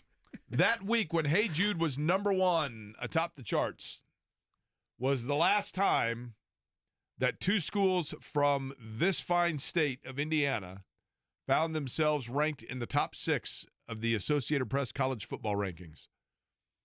Notre Dame was 6th and Purdue was number 5. Wow. Notre Dame yesterday moving up to number 6 and Indiana at number 5. First time that two teams from the state of Indiana have been ranked in the top 6 in the college football rankings in 56 years. Now, in addition, Jimmy, you had pointed out that the last time that Indiana beat Ohio State in football was 36 years ago, right? Correct. That was in 1988, the darkest day in Ohio State history, as Earl Bruce called it. Indiana had defeated Ohio State the year before that, which snapped a, wait for it, 36-year losing streak to the Buckeyes. Yep, 1951, the last It time. happens prior to again, that. baby. How about it? I know Wabash didn't shock the world like I said they were going to and beat DePaul, but I'm telling you right now that the Hoosiers can go. Why not Indiana, right? Trademark. Don't try doing it. One more layer of caveat to that. Both times when those streaks ended, it was at Ohio State. So there's no one was in Indiana, one wasn't. All of them were at Ohio State. Jake, I hope you don't mind. I'm telling you this now. I used the Why Not Indiana last Thursday while we were talking about the Indiana Hoosiers. Did you say it was trademarked? I did. Okay. I stepped in immediately and said we need to be careful. Jake's very litigious. We don't want that. See, I didn't have a chance to say it was trademarked. He would have. I think Eddie would have. He stepped on me. Yes, I would have. 100%. I stepped up for you. I didn't step on you. You stepped on me. I was looking out for you. No. I think T-shirts are coming, by the way. Once trademark gets it. Love it. Lawyers involved, don't try doing it. I'm telling you, and I'm being totally serious. I've hired representation on this. Okay, Drumstick Dash. By the way, one thing that I'm going to do between now and the holidays, and I'll wait till after Thanksgiving because I don't want to clutter things, in all honesty. The Drumstick Dash is fabulous. It is an opportunity for you to run. It's a ton of fun. There's going to be 15,000 people there through Broderpool on Thanksgiving morning. Weather looks like it's going to be good. And that way you don't feel as guilty when you're eating later and you're taking in all the calories because you've already gotten in your workout for the day. And in addition to that, you are helping others because the Wheeler Mission uses that. It's their biggest fundraiser of the year, and that is used to help feed the needy, as Walter Payton said about the Super Bowl Shuffle, throughout the course of the year. So it's a very important event. It's a great event, and it's a ton of fun. And we have an entry to give away for the Drumstick Dash. WheelerMission.org if you want to find all the information about the Drumstick Dash and where you too can sign up. But we do have an entry to give away at 239-1070. We'll take caller number what, Eddie? Jimmy, what number are you feeling today? Let's go caller number 4. I was going to say 2 because that's the number. Oh, sorry. It's 1. The number of losses the Chiefs have. It should be more than 1. But, wow.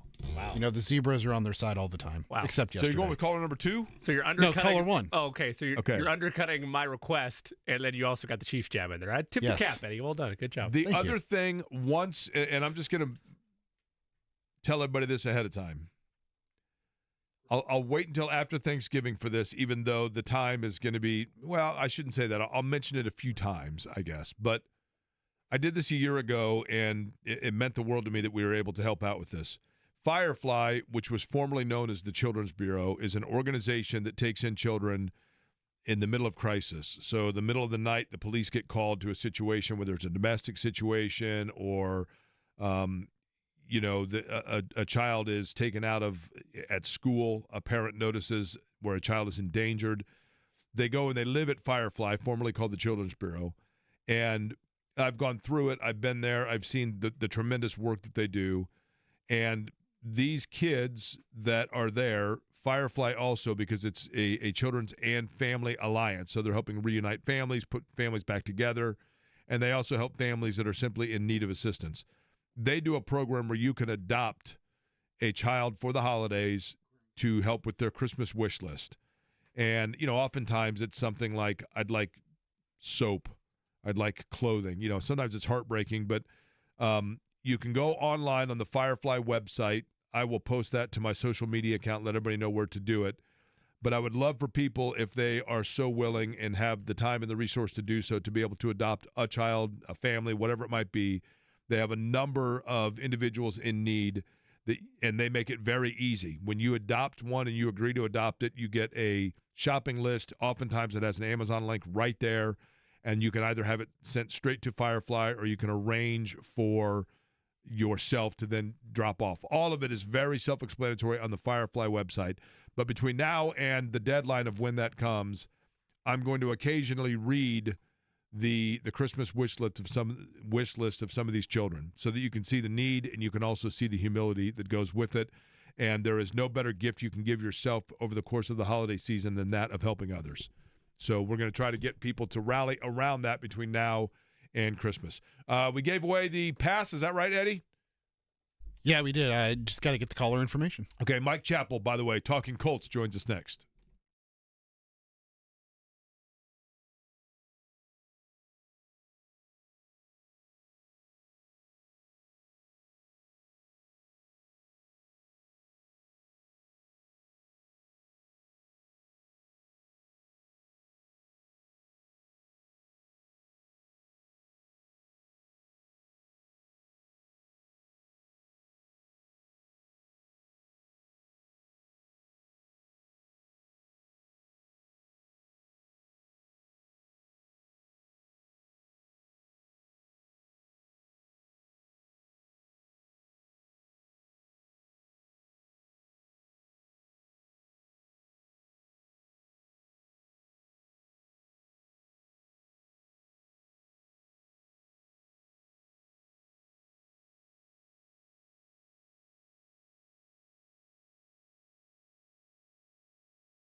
Jets out east, joining us now in the Express Pro Tire and Auto guest line before he goes and meets with, as the media will, Shane Steichen in just a couple of minutes, Mike Chappell of CBS 4 and WXIN Fox 59. Chapp, I'll get right to this. You've covered this franchise since the time the Mayflowers arrived. That kind of win yesterday and Anthony Richardson leading them down, does that officially turn a page and turn a corner for a young quarterback, or are we still going to see the roller coaster ride? Well, this may be part of that roller coaster ride where you're just going down the hill to where you're just, you're so excited. We'll see. That's the problem with all of us in the media and today's media is you want answers now. So for this week, yeah, pretty good. But that doesn't erase 10 for 30 or 10 for 32. It's part of the journey. And good luck this week against Detroit. They're just a machine right now. But you have to feel good. You have to feel good that he played like that the team played like that. Primarily him, because it's all about him, really. I mean, as far as the growth of the franchise. But yeah, I was very encouraged. I was encouraged by his throwing. I mean, 20 or 30 for 270, whatever it was. I mean, that's what you want to see. We know the run game is going to be there, and those two runs, boy, he ended the life of a couple of DBs at the goal line. But that's what you want. I mean, there was part of me thinking, oh, man, don't go out there and have a 10 for 25 or whatever and 110 yards and an interception. So I thought it was very, very encouraging. But now he's got to stack it. He's got to do it again. And not necessarily at that level, but just show that this is something you can depend on to some degree when he's out there.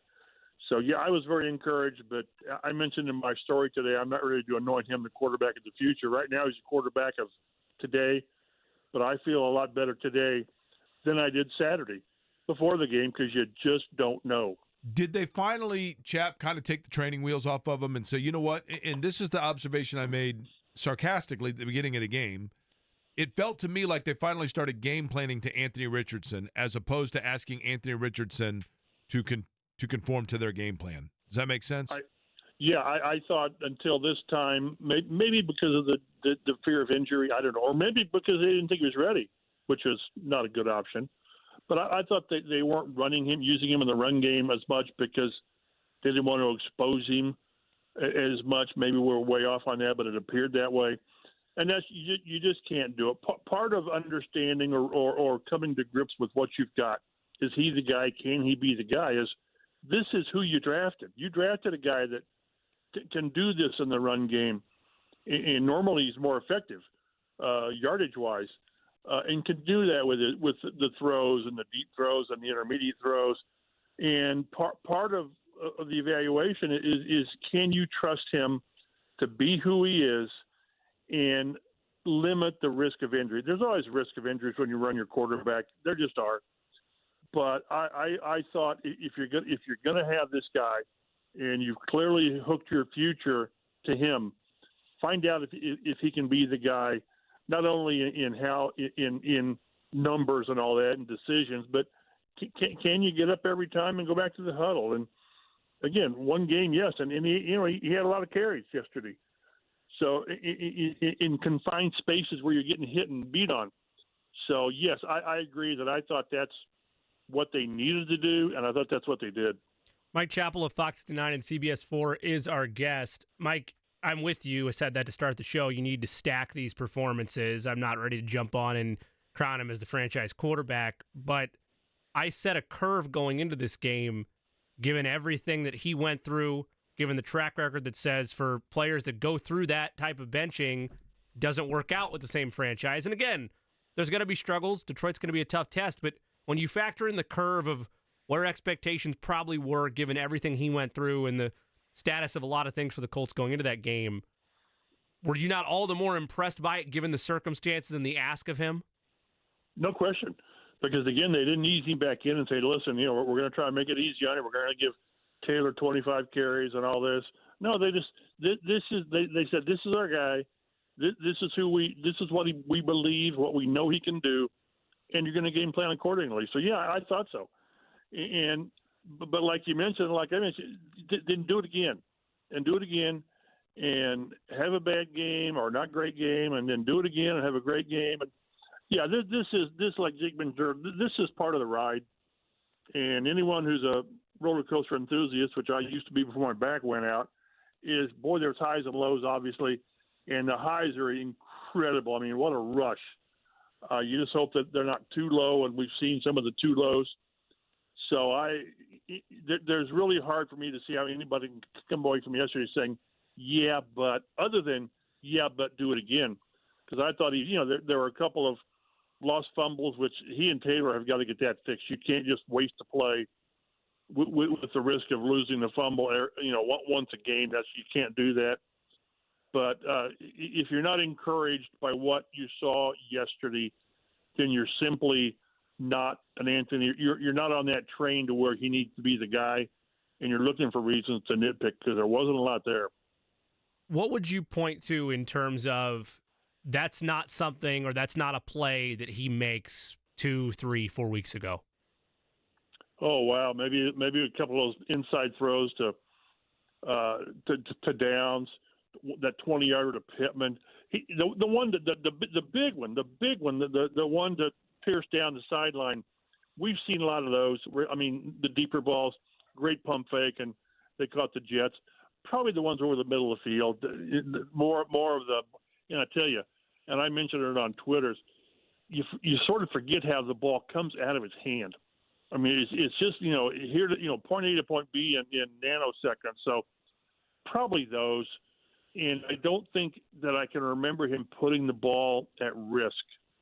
You don't come away thinking, and there were a couple games early where, yeah, he had one interception. Boy, he could have had 3 because I don't remember him putting the ball at risk much. So, but that's what struck me. There weren't those holy crap. What were you doing on 3rd and 7 in the airmail? The one he'd like to have back, I think, was the 2-pointer to Mo. Somebody mentioned it was a drop by Mo Ali Cox on that. Baloney. That was he let him too much. But other than that, I just thought again it was his best game, his cleanest game, which is again it's just very encouraging. Chap, with that encouragement of the way Anthony Richardson played down the stretch and the fact that we've been talking about it all day, that masked what areas yesterday where the Colts truthfully were deficient and need to use Shane Steichen's favorite phrase, clean up. Oh, the run game. And that's with what did Richardson have, 32 yards? And correct. Taylor had, I can get the stats in front of me, 50 or 60. But let's remember, they started 3 rookies. First time since 16 when Ryan Kelly was a rookie. So I think that's where we saw the problems. And the Jets decided they weren't going to let the Colts go in there and run for 180 yards. They weren't going to do it. So one of the league's worst run defenses did a pretty good job. But then they paid for it on the other end with Richardson throwing for 270 something. So the run game and I don't know how you clean it up until you get your people back. Maybe Ryman's going to be ready in a week or 2. I don't know. Ryan Kelly's got a couple more games to miss. But boy, it's a big ask to go with 3 rookies, including one left tackle. We've seen what happens when you've got a left tackle who can't play, a backup, and that wasn't the case. I'm not saying that with Matt at all. It's just that it's a big ask for an offensive line to go with 3 rookies and not see a drop off somewhere. And you know what, Mike? Protection was pretty good, and it's a credit to Bernhard Raimann because he's a guy that we don't talk a lot about. But That's from the time that he was drafted and kind of molded into that, he's turned out to be a really nice player for them. Now, we talked about him earlier. Remember the Denver game when they just threw him out there and said, swim, and he said, I don't know how. Yeah, I know. But no, that's we sort of got numbed at how good Anthony Costanzo was. It's kind of like the umpire. You don't want to come away from a game talking about the ump or the refs. And with Bernie, most of the time you don't. You're going to have problems because they go against great people. But, to get Bernie back in a game or 2 and maybe Ryan Kelly, I don't know. I talked to him over the last week, and he thinks he's going to come back. He hopes to come back off of IR. But, yeah, again, I thought they played well. but they need to play better. And I tell you, they really miss Will Fries, the right guard. He was playing really good, great in the run game, and there's obviously a drop-off with an undrafted rookie in Dalton Tucker. But I thought those guys fought their asses off, and again, I thought they were good in pass protection. And boy, we saw how strong Richardson is. 2 or 3 times? He's got guys all over him, and he either delivers a completion or throws the ball out of bounds. So, like I say, overall, a very good game, and there's a lot of things to nitpick on. But I thought that was a pretty strong effort. Okay, Chap, before we let you run, because I know you got to run here, I have to ask you this because I thought it was funny. Yesterday during the game, you sent the following post. EJ Speed with delay of game. Always seems to do something stupid. That was a moment of frustration, or that's a growing trend that needs to be corrected? Probably needs to be. It probably needs to be corrected. I went back and looked at that again. No, it was kind of. He kind of got pushed down, but no, you can't. You stop the clock. You can't be doing that. And he's done things much more egregious with late hits or aggressive stuff. That was one where you just throw it out there. It's frustration type of thing. But again, on EJ Speed's meter of, that was stupid. That's way down the list. So I'd give him a pass on that. But he's just got to kind of watch what he does. But that was pretty harmless on EJ's scale. Yeah, when your name is Speed, you can't slow things down, right? I know. Hey, one thing that's curious, I just looked it up. I tweeted it out. Yesterday was Anthony Richardson's first career fourth quarter comeback. Okay, right.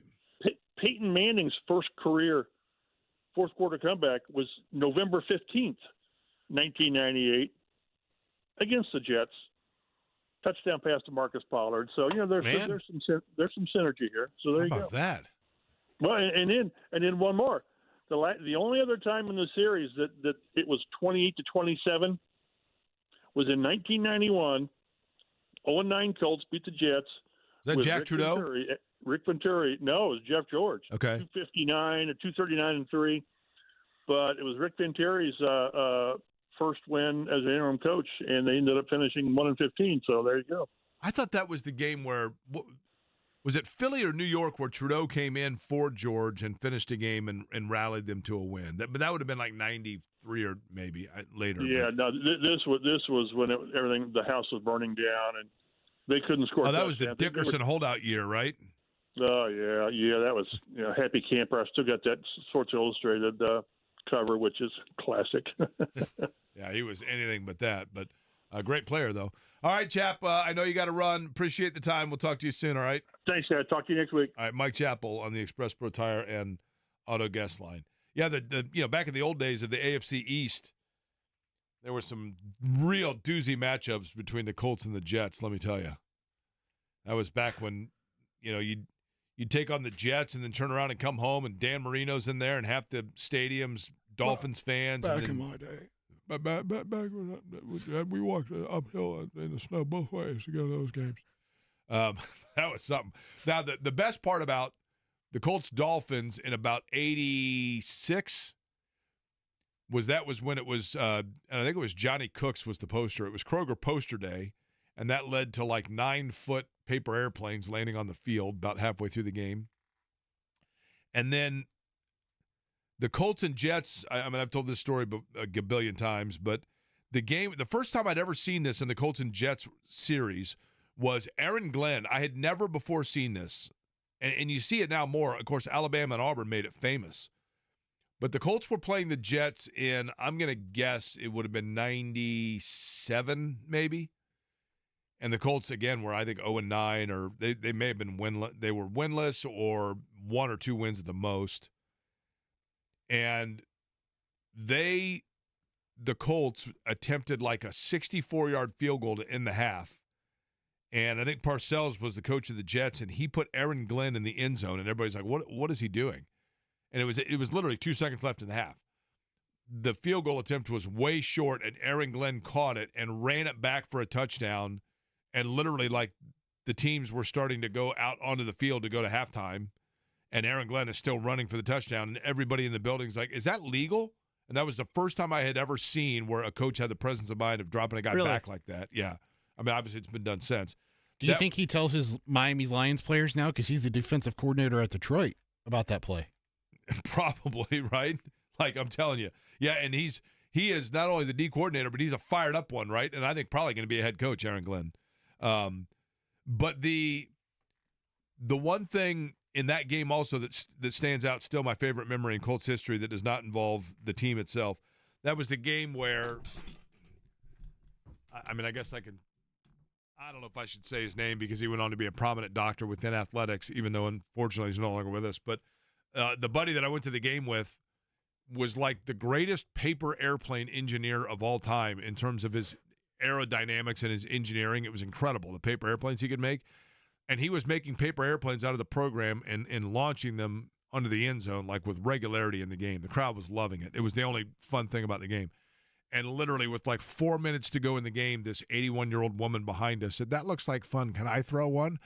And so he makes her this paper airplane. And the second it left her fingertips, the security says, "There she is." And she got ejected. They're like, "You've been throwing these the whole game." And of course, at that point, the Colts were down like 31-0, and she was just beating traffic. But still, I always felt kind of bad about They that. say it's always the second airplane thrower, honestly, that gets caught correct. there. Yeah. That is exactly correct. I always felt kind of bad about it. I'm like, oh, well, should we have stood up and been like, no, actually, it was us. I think we were terrified of the penalty that comes with it. But there were some areas yesterday that the play of What if Anthony she got Richardson Steak and Shake banned? What if she got Steak and Shake banned because of that, Jake? Well, listen, if it was the Steak and Shake ban that I got from the one at 86 in Westfield, I outlived the Steak and Shake. Yeah. So, no problems there. The line play yesterday, I think we forget about the fact that you had – that was a makeshift offensive line they were playing behind yesterday. And for Richardson to have his moment really in one that from a protection standpoint was baptism by fire, you've got to be pretty pleased with that. But they've got to get him a tight end, and, there are times where I think guys need to extend and give up their body a little more to help him out. Not every throw is going to be perfect, but he was better yesterday. I said this on Kevin's Corner that obviously go listen to it after our show and after J&V's show. What show? Colts Corner. Sorry, I forgot about the rebranding this year. I said the very first third down of the game, that play by Josh Downs when he laid out to haul in that Anthony Richardson pass, I think is probably the most underrated play in the game because it kind of gives the Colts the momentum. They go down, they kick the field goal. It gets Anthony Richardson going as a passer. And if they go 3 and out right after the Jets go 3 and out, how do you think the momentum of that game is different? Right. No, you're right. Listen, did anybody really think that he was going to – I mean, you could tell when the Colts got the ball back in that last drive, you could tell Richardson's first throw, you're like, okay, they were kind of soft defensively.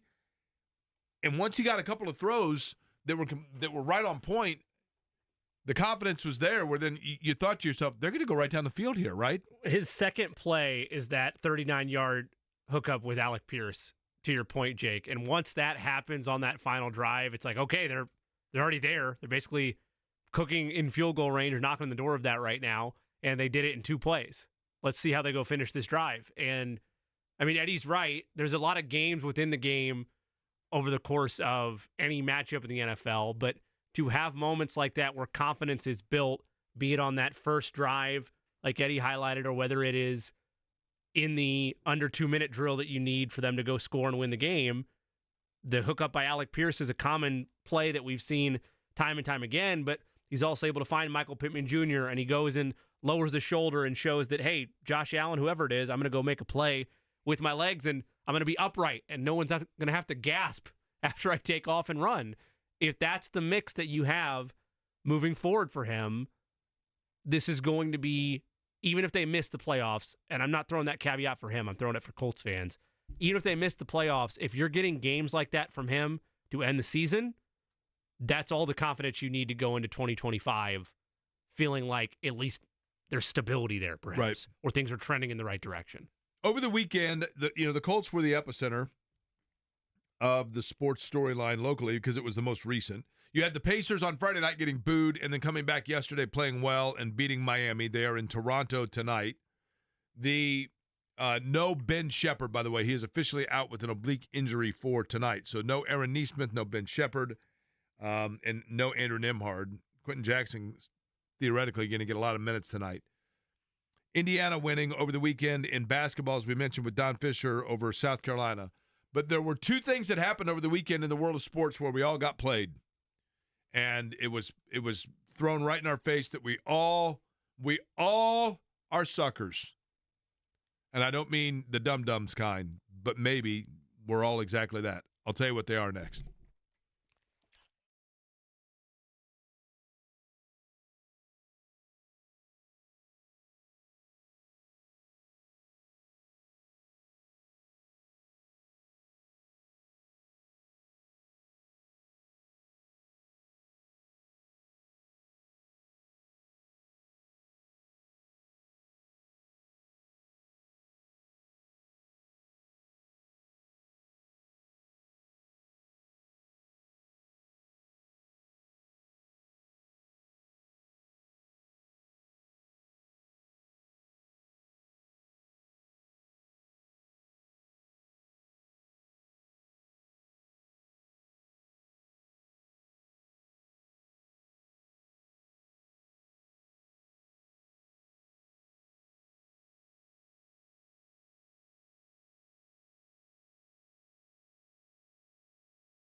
This song, by the way, probably the signature song of Led Zeppelin, not released as a single, if I'm not mistaken.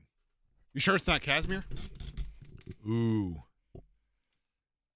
That's a great. I think Stairway to Heaven is Led Zeppelin's signature song. I wonder if Ratner would tell you otherwise. Well, here's the thing. Ratner can only listen to it for so long now because somebody sold a stereo out of his sister's car. I can't believe it happened at such a nice restaurant. We were all played for fools, everybody, when we did not think that Purdue was going to be able to sustain what they did a year ago without Zach Edey. And lo and behold, Matt Painter continues to show that he is one of the best coaches in college basketball. Indiana got a good win over South Carolina. We talked about that earlier. I'm not taking anything away from what Mike Woodson's group did. But the most impressive win probably was that of Purdue over Alabama.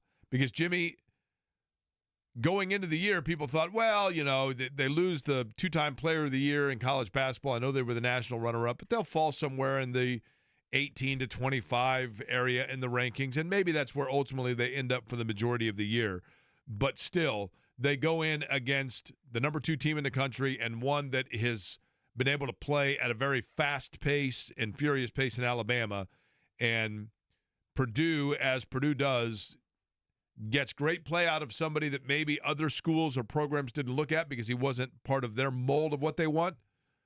But he fits the mold of Purdue, and the Boilers end up getting a huge win. Yeah, I mean, Trey Kaufman-Renn calls for a look at more smaller lineups and more aggressive standpoints offensively for this group just last week, and then here he is being the main catalyst from a scoring standpoint for them in the win over Alabama. I've praised Matt Painter as much as anybody. He's one of the best coaches in college basketball for a reason.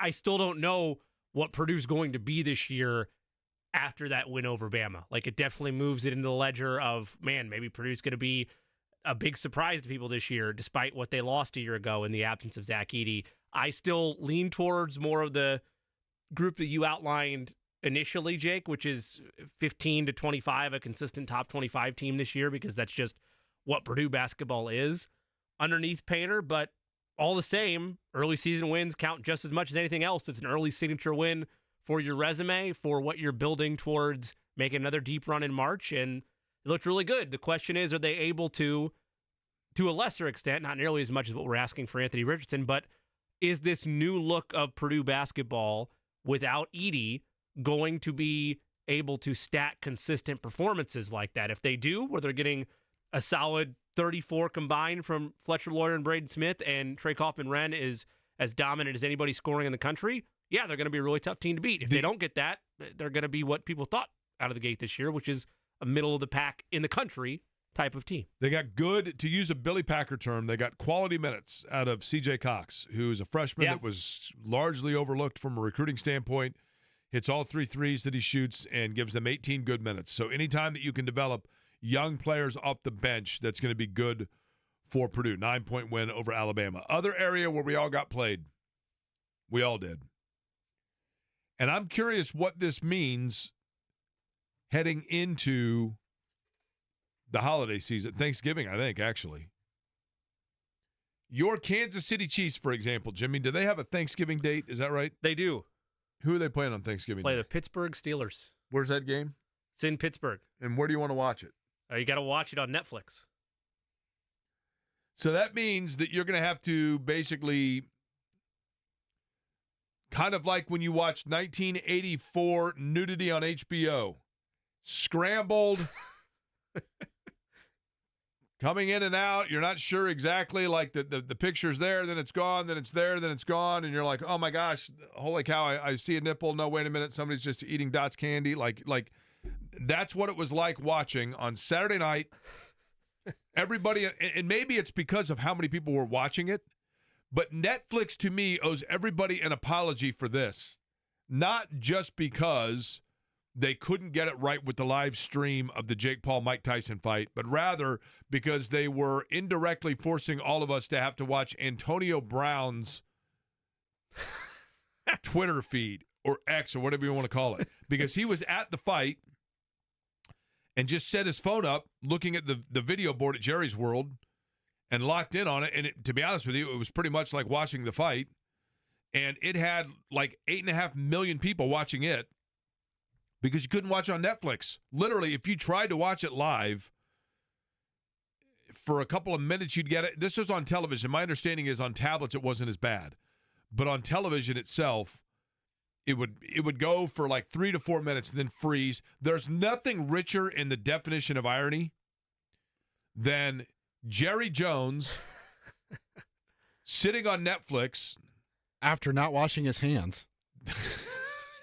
That is correct. And Jerry Jones is sitting on Netflix, and they throw him a softball of being able to basically introduce the Netflix NFL partnership. And he's talking about what a great arrangement it's going to be for the NFL to be on Netflix.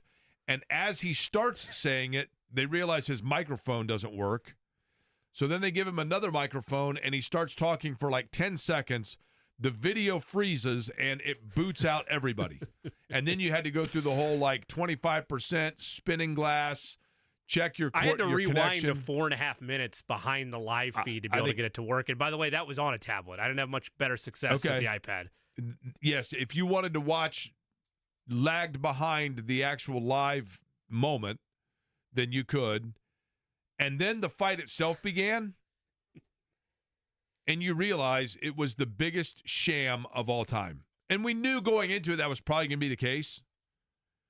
I thought somebody was going to knock the other out. Like, regardless if you were on Team Paul or Team Tyson, I thought it would end in a finish, not the slogfest They it very was. clearly said to Mike Tyson, hey, every once in a while, just crouch down and do your famous Bob move, right? Yeah.